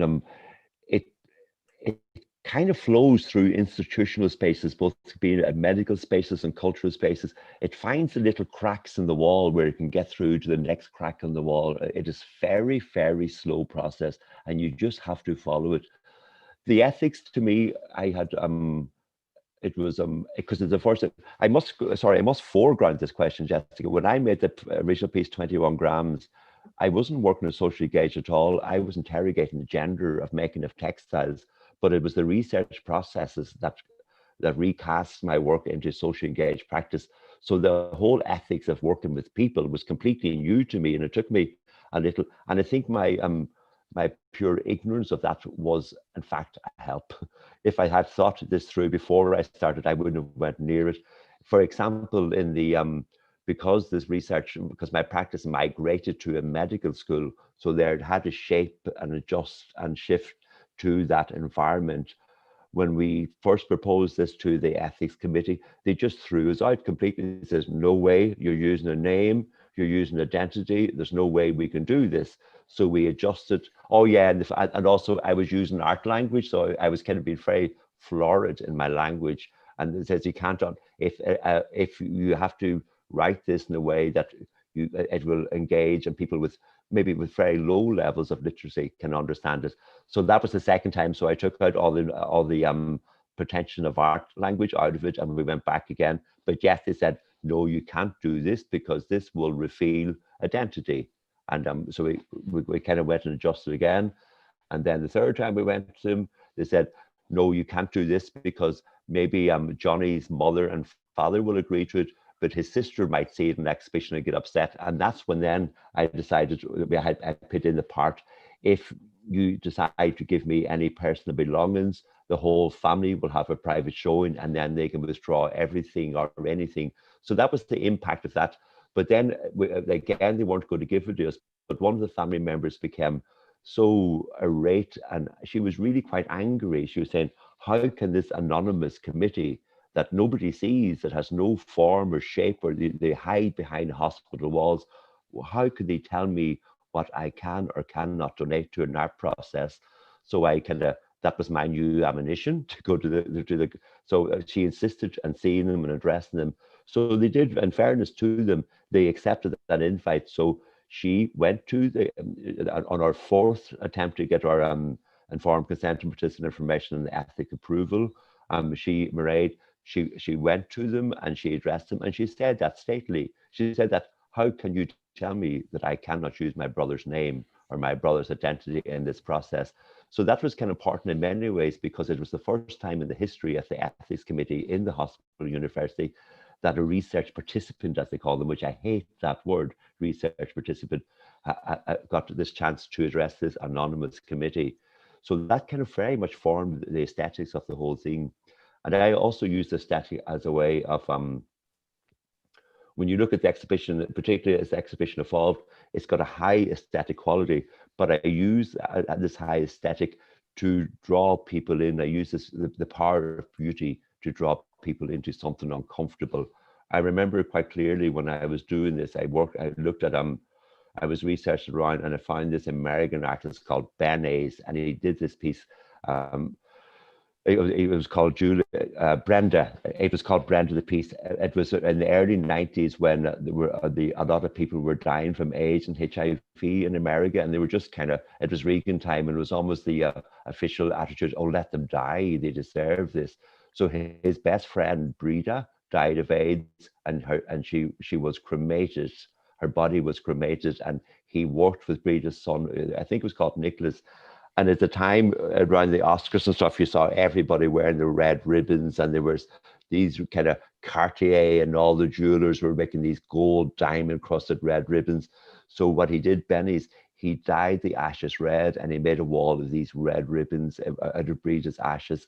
And people stepped into the gallery, and they were up at the artwork before they realized what it was about. So there's this, it's an aesthetic strategy to use beauty to draw people into something uncomfortable, but get them in before you reveal what you get them into. So it's a strategy, yeah. And was there another part to that question, Jessica? Because I forgot. No, I'm just thinking it's as you were talking about the ethic, but the importance, and you mentioned at the end of your presentation, the notion that sort of you're not trying to cure anyone. No. You're not trying to kind of, but it still has some kind of therapeutic quality. And so I kind of what's that relationship between your position as, you know, as an artist in this socially engaged practice, and then its clinical usefulness, I suppose. Yeah, well, I would question that word therapeutic. For an art practice to be therapeutic, it must have therapeutic intent in the process from the beginning, and Live Lives didn't have that. So I prefer to think it is cathartic. It has a cathartic quality to it. If I was trying to do this as a therapeutic practice, I think it would be a much different practice. So it's so the cathartic impact is an impact of the research and the artworks. It was never intentional. If it's there, I am quite happy. I think it's quite dangerous for artists to try to heal the world or cure the world, or we don't do that. I think what I feel, what art can do, it can address these kind of sensitive questions, these silent questions, and possibly give words. But also, words are useless if you don't have a language to attach words to give an alternative language to kind of maybe articulate these unspoken things in society. But I think if we can identify the question and keep that question open, and then invite other agencies, other constituencies, other people into that space we create, I think that's what we do.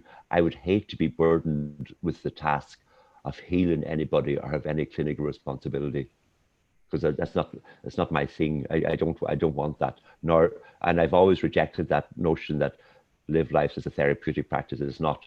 It is an art practice that can have a cathartic impact on people, and that is quite obvious when you see people about it. But if it is to be therapeutic, it would have to be more clinical in its processes, and I think it would lose that humanity, that gentleness, that care that we have as it is.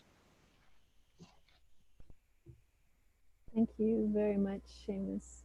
Jessica, you're very welcome. And have an opportunity to thank you very much for the conversations over the years, and also working through the Revista Mesa interview editing, and also to thank Tulio, Rede Unida, for this wonderful opportunity to be able to present your work here. So yeah, sorry, Jessica, I just want to say one thing about the question you asked. I really one thing when I was talking about the ethics, all the medical people I worked with this, they created a really beautiful, generous space for this project to first to sow the seeds and to nourish and grow. It's been, as an artist, it's been a real privilege working with these medical people. I always kind of thought them as, you know, kind of deeply clinical and uncaring, but Live Lives would not have happened without just that generosity and the really of so many medical people that we worked with in it, like, you know. So I just want the public to acknowledge that it was this combination. I always kind of thought to Kevin, why does this work? Like, you know, why are strangers inviting two strangers into their house to relive and recount and retell the most awful thing that happened to them? Like, so I think there's this little bit, maybe is that traditional authority of science with the curiosity, romanticism of art may have been a combination in that process. So if this had been a purely medical inquiry, or if it had been a purely artistic inquiry, I don't think it would have been as rich as it has been, like, you know. Thank you. You're welcome again. Yeah.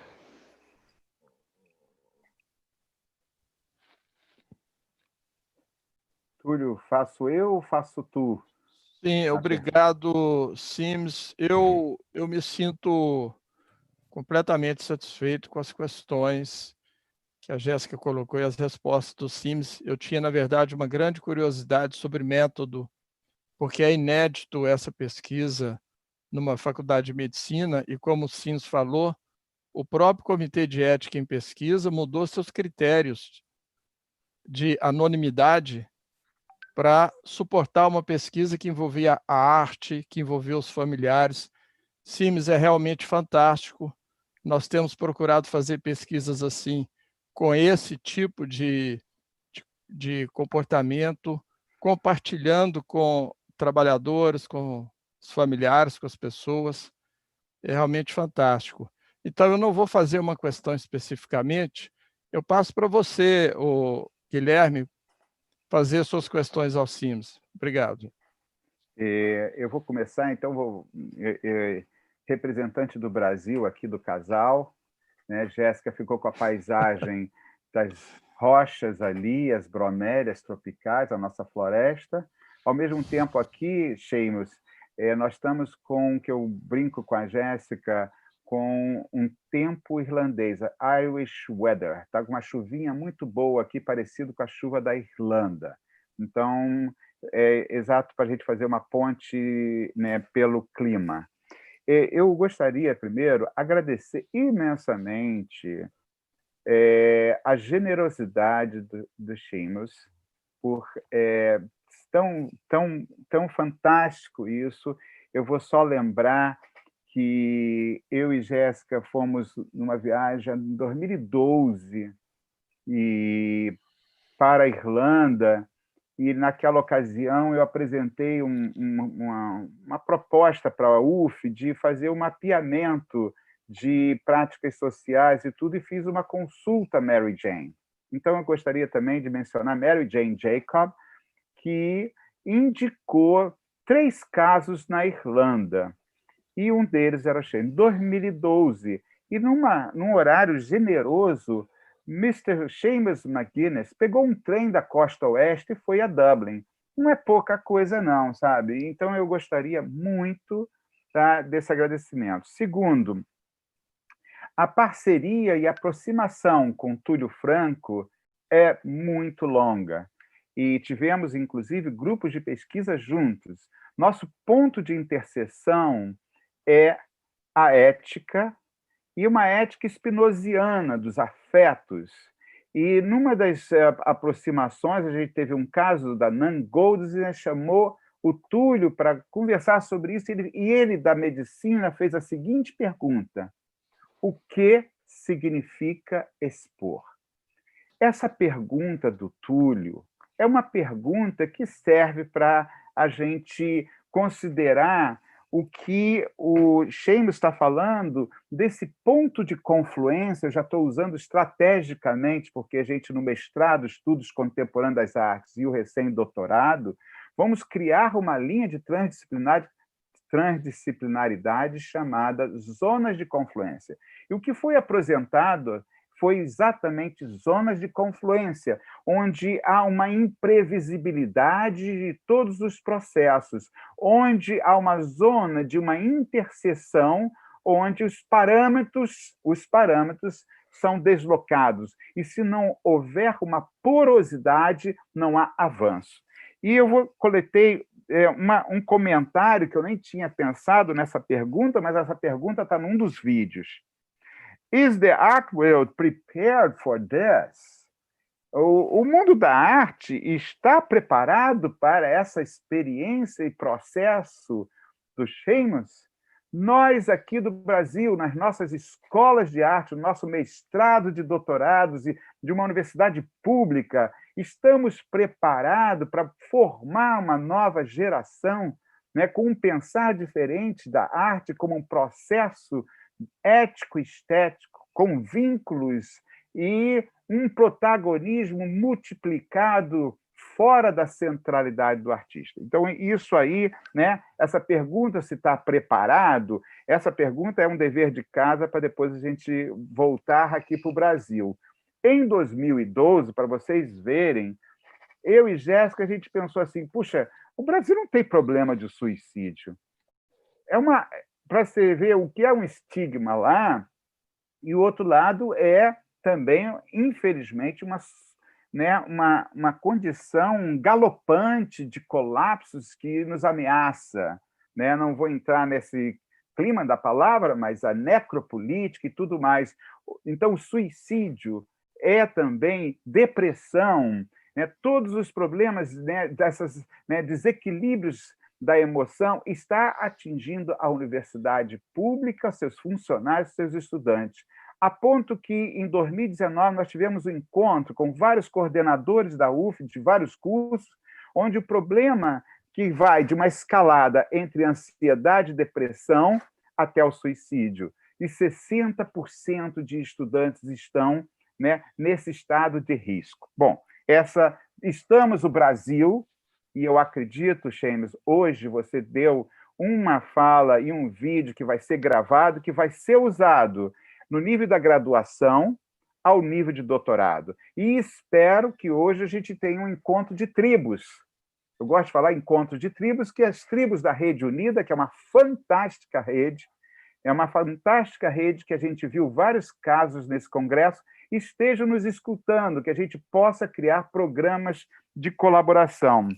E aí, essa pergunta vem, né, como você atualizaria, como professor artista dentro da faculdade, o que você está vendo das respostas, né, de 2005 para cá, dos seus estudantes de arte, e como você está ampliando, deslocando, ativando esse método de cuidado, né, para outras áreas de questões humanas, se você está provocando isso. E, caso, já vou declarar isso, nos interessa esses deslocamentos para o Brasil, porque nós temos várias outras questões que não necessariamente é do suicídio, mas é a perda da juventude por essa situação, principalmente a juventude, né, que está sendo perseguida, de negros e negras, etc. A outra, então, essa questão é como você está vendo essa atualização, como você vê esse processo que você construiu. Você acabou de falar, né, das relações da estética, né? E a estética, né, como realmente uma estratégia. Eu diria que a estética e o seu trabalho de cuidado criou uma relação de abrigo estético, abrigo existencial e abismo. E essa fricção é muito instigante para a gente pensar que a arte está sempre numa fricção, e eu acho que você colocou muito bem, é um acolhimento responsável para poder visitar o abismo, né? E esses abismos, esses lugares escuros do fenômeno humano. Tá? Essa pergunta, eu acho que é parte da contribuição tanto para a medicina como para nós. E, segundo, seria essa relação curating, a expressão curating private experience, fazendo uma curadoria de experiências de perdas, né, privadas. Essa experiência sendo deslocada para a arena pública, né? Que seria isso também uma grande achievement, uma grande conquista que você elabora através da ética. Tá? Então, essa temporalidade do que significa expor, tá? Como você reformulou seus parâmetros, né? E como você está reformulando na atualidade como professor artista com as novas gerações. Obrigado.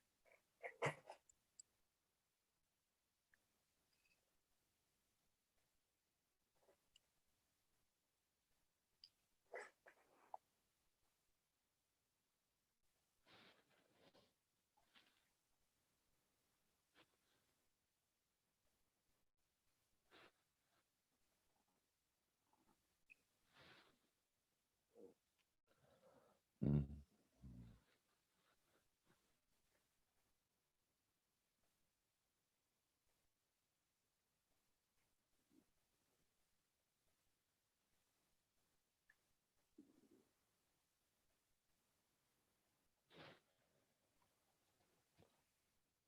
We can.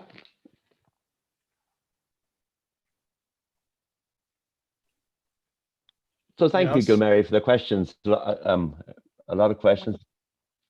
I think when we think about the worlds of art and science, we must look at it historically. I think when we look back to the days when Michelangelo and Leonardo, they were all artists in science. It was really only towards the 19th century, end of 19th century, where art and science separated. If you think what we do, when I go into my studio, if I'm making a painting, I test my colors, I try things. When a scientist goes into his lab, he or she does the same.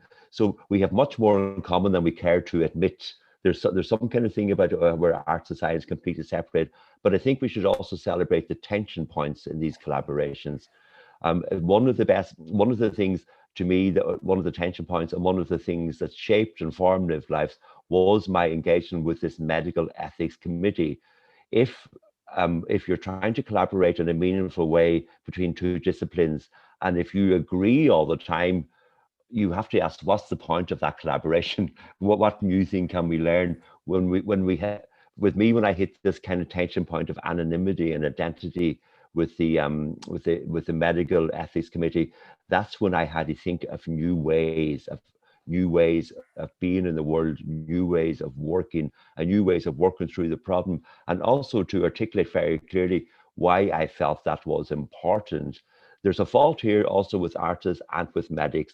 We have developed two very obscure languages in the way we deal with the public. Generally, sometimes when artists talk to the public, you say, what are they talking about? It's all kind of postmodern theory, and medics also can do the same. So there is this onus and this duty on us to develop a language. We must speak out from our disciplines, no longer, because for so long we have spoke in towards ourselves. So now we must learn to speak out from our disciplines in a language and a method that still articulates the values that we want to say, but in a language that other people can understand. And I think this is essential to what the new project is. In my own work in college with my students, I run the master's program, and I run this project called the Radius Project. So what we've done, our art school is in Galway. So we kind of, where the art school is, we draw this radius of 2 kilometers around the art school, because for so long in Ireland, all these art colleges, they did not relate to the location where they were. They looked towards everywhere else, but the people living 5 minutes from the place, they did not know what the college was. And they always use the metaphor of a door. The doorways are very interesting things because they've got this dual function, and they're to let people in, but mostly they are there to keep people out. So the Radius Project, we try to get funding from local bodies, and so the MA students, they work with a community for a year, and that becomes their master's studies. So they would use their language of art, their language of empathy, and their language of community to work with marginalized cultures. We work very closely maybe with young school leavers. I also think with the methodology of lived lives, if it does not transfer to other areas in society where stigma and shame perpetuate the silence, it's not a message at all. So it has to be transposed to other areas. And one of the main tensions, or the main one of the main tenets in that is to be respectful to the community you're in. I'm glad you mentioned Mary Jane, because I forgot about Mary Jane there, and how could you forget about Mary Jane? Once you meet her, you would never forget her. But she would kind of talk kind of clearly about that, like, and how, sorry, I forgot my train of thought there. Just how we have this duty, and often, sorry, let me go back to that point. Where social engaged practice in America, it became, generally it was an outliner, but it became very acceptable for a while and very profitable. And she would always warn about these superstars, maybe like Suzanne Lacey or people like that, who would parachute into communities because the artist was interested in the community, and they would get their project and then they would leave the community. but they would leave the community worse than when they came into it. So they had no interest in the community other than making an art project out of it again. So that's where the artist is wrong. So it has to be this middle ground all the time. But ultimately, we have to respect the communities we work with. They're communities in trouble. They're not there for artists to parachute in, get a project, get out again. Like, you know, that is completely irresponsible. So most of these projects I feel that works are ones that are long term, and they'll always go back. They'll keep going on. So you build a structure, and for that structure to work, you make the participants who you work with and the community you work with, you give them a role in decision-making processes. You do not decide for them. We do not. You ask them, so they make. They can live lives. The Live Life families makes all the decisions with us. Will we do this exhibition? Will we show this? Will we show that? And that way it feeds back all the time. So it never becomes this tactical thing it is from the ground upwards. Like, and sometimes artists forget that because we're so obsessed. We're so obsessed with being an artist, which is kind of, I don't mean that in any bad way, but sometimes it can be. So really that kind of tension points, like, and so the artwork is a lot responsible too. And also I think too, the medical world has to be responsible because it is popular now for medical words and kind of science to have an artist on board because of the aesthetics or the like good, or an artist can translate their data in another way. But that's wrong too, because if the artist is not involved in the generation and the development of that data and that information, so there's danger. So the art world needs to change, the medical world needs to change, but most of all, we need to meet each other halfway and find a question and trust each other. To me, that's the way to. And once we trust each other, and once the artist understands, okay, the medics aren't here to serve me, and the medics are here, okay, that we're not there to kind of just to use artists to translate or flat two-dimensional data into three-dimensional experiences. That's helpful too, I think. Does that answer your question, Mary? I'm not sure. Yes, I think you were very clear. Yeah, and I'm just concerned with time, but I really appreciate. Yeah, I don't know how, what's the time, but I don't know if there is any other question, because yeah, your answer is already for us, which are in the art world, can understand completely. Like, for example, Susan Lacey and all the debate on community-based art, and this is all. And my question was like, how is now the new generations, and we with our young generation here in Brazil, we still have to debate about what they're expecting to be an artist today. Yeah.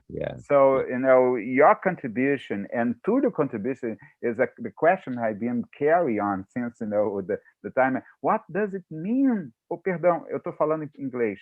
Desculpe, eu vou falar em português. O que significa expor? Né? O que significa expor? Né? Também o que significa ser artista? E você está trazendo uma contribuição muito fértil de futuros, não como um método resolvido, mas como uma borda, principalmente quando a realidade que nos atinge é essa realidade de uma violência, principalmente aos jovens em condições de vulnerabilidade. Então, não dá mais para pensar o mundo das instituições, e você falou de cracks, né? E a gente tem que trabalhar na formação de artistas que vão explorar as rachaduras dos sistemas de poderes e os sistemas de conhecimento. A universidade está envolvida nisso. Então, acho que a sua contribuição é muito forte. A digestão da sua apresentação vai levar tempo. Então, a gente vai precisar também de uma digestão. E a questão do tempo no Brasil, né, dos projetos, quando você fala dos artistas irem numa comunidade, ou de um cientista, de um antropólogo, seja o que for, que vai numa comunidade, faz sua pesquisa e vai embora, né? Onde se suga uma produção de conhecimento, eles se tornam os autores e deixam a comunidade. Esse é um dilema ético fundamental, tanto para a ciência, né, como também para a arte. Então, acho que a sua fala envolve um repensar de esgarçar a temporalidade do que significa um processo artístico. E isso você contou muito bem hoje. Yeah, and I think I think it's also this notion of trust is very important. We must establish notions of trust and not to overpromise what we can do in communities. Because with the Live Life families, we honestly went to them and said, like, if you trust me, I will try to do something, but I don't know what I'm doing yet, but I will always show back to you. Because I think in universities, we always have this, we have this culture that we have to know all the time, that we have to work on this basis of certainty and knowledge and stuff like that. But I think in these projects, it's the opposite way. We have to be very honest. We say, if you can trust us, we will try to do something, but that something will be determined by working with you in a long, slow way. So it's not about certainty, it's actually about uncertainty. Eu vou também só detalhe, eu comentei com a Jéssica hoje, mas eu não comentei com o Túlio e com a audiência aqui. O título da programação da Rede Unida, do encontro hoje, né, Lived Lives, foi traduzido como Vidas Vivas. E, de repente, ontem a gente estava no meio disso, então Jéssica, eu achei que Jéssica tinha revisado o inglês e tal, mas eu falei, e nós dois concordamos, e o Túlio foi muito intuitivo, porque Vidas Vivas is like living lives. É como se fosse que todo o seu processo e as exposições não eram mais de objetos vividos, mas de objetos vivos. Eu acho que isso foi fantástico, a intuição, porque não foi planejado dessa forma, mas espero que esteja sendo traduzido essa questão. E é muito brilhante o seu primeiro insight das 21 gramas da alma. E isso, as imagens, o cuidado dessas interações vai marcar todos nós, né? Porque é como se você estivesse dando um avanço, né, no que tem de aura presente nos objetos daqueles que já partiram. Então, a gente está recuperando, né, uma crença ou um sistema de valores, né, do invisível sobre o visível e do visível ao invisível. Eu acho que o cuidado estético é um cuidado físico, visual, mas também cuidado com o intangível espiritual. E eu acho que é essa a grande beleza, embora você não tenha falado em espiritualidade, falado em alma, mas a aura dos espaços como espaços sagrados.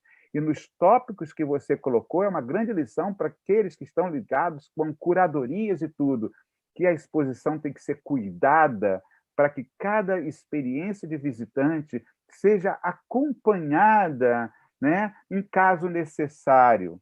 Então, são vários tópicos que a arte contemporânea criou um certo fetiche da estética per si, que todos vão entender, mas quando ela entra por questões desse abrigo e abismo existencial, abismo social, precisamos reconfigurar o sentido de expor, o que significa expor. E aí eu acho que você conduziu com os cuidados as falas. Ao final eu fiquei emocionado, porque a respiração, isso tudo foi muito importante. Thank you. Yeah, and again, it goes to show, these kind of projects, they need a lot of support, because we have in that last project we looked, there was about 10 people working in it. And also, one thing I was kind of commenting, live lives in relation to the medical world, but it also challenges the art world, because these motions, generally most galleries, they schedule for 3 months. They put an exhibition up for 3 months, and people will go in. But a lot of the galleries we work with, they are simply horrified if I say to them, I want people to touch the artworks. That you can see them going white in the face. They almost faint, like with horror, and also because it's quite emotionally intense. So I always mediate the works, so I can't do that for no longer than 10 weeks, or for 2 weeks at a time. So it challenges that system of the gallery system, where an exhibition runs for 3 months. And so Live Lives, it challenges the medical world, it challenges the art world, it challenges, it just quietly challenges people all the time, but in a very, very subtle way, yeah. E transmita o parabéns para Kevin, porque eu acho que é importante você transmitir essa colaboração. A gente desejaria que ele tivesse também aqui, justamente para criar essa zona de confluência. Quem sabe, com tudo, a gente possa provocar um futuro encontro onde que Cave Está no também... canal português. Oi? Transmite... Não sei, o que houve, Túlio? Pode seguir, Guilherme.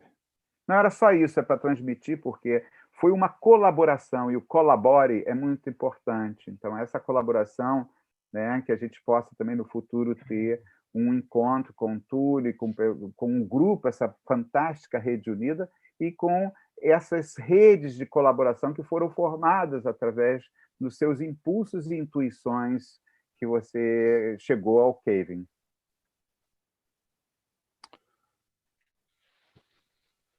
Ok.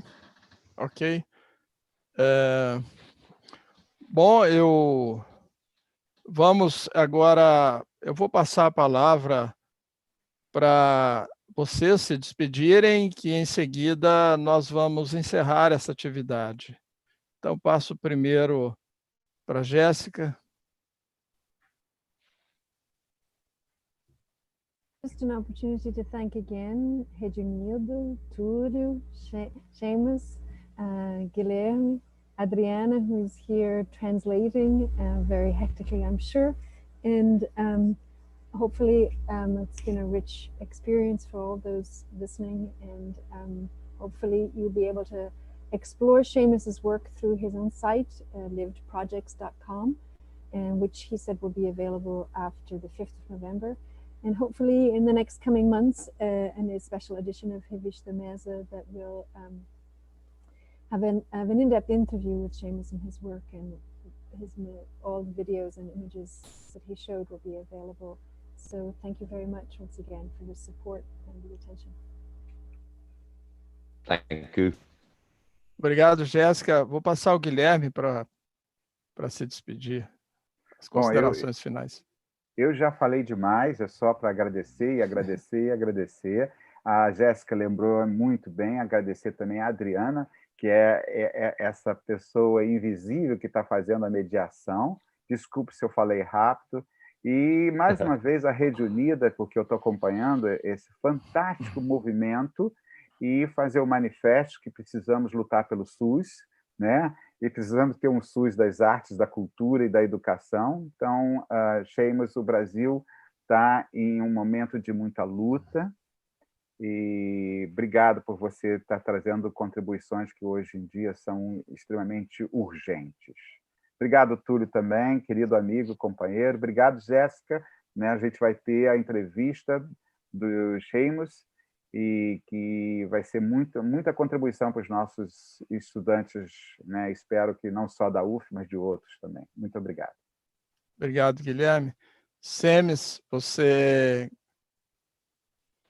por favor, para se despedir das pessoas, rapidamente. Thank you for the invitation today. I thoroughly enjoyed it, and I think with Jessica and Gilmary, we met maybe 2-3 years ago, so we kind of been kept in touch, and I just kind of want to thank everybody for making this possible today. And in many ways, I find this way of living this very 2D flat way kind of quite boring. It would be much more interesting to be. Sometimes you get these talks, it's very hard when you can't see the audience, and I'm so used to working this way. When you're giving a talk, you see the audience reaction, you can change, but it was a much more richer and enjoyable experience than I was anticipating. So thank you all for that. And Adriana, thank you for your kind patience and fantastic translation, and to everybody, and good luck with the rest of the Congress. Obrigado.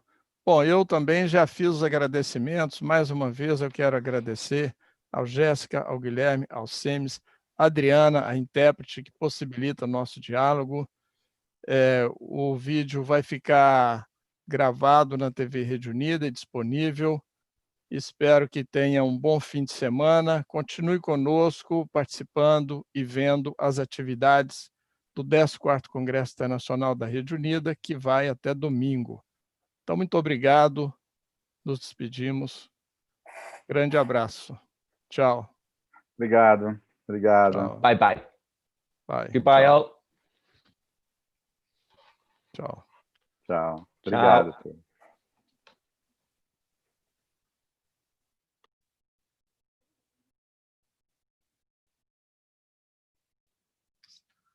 Sim.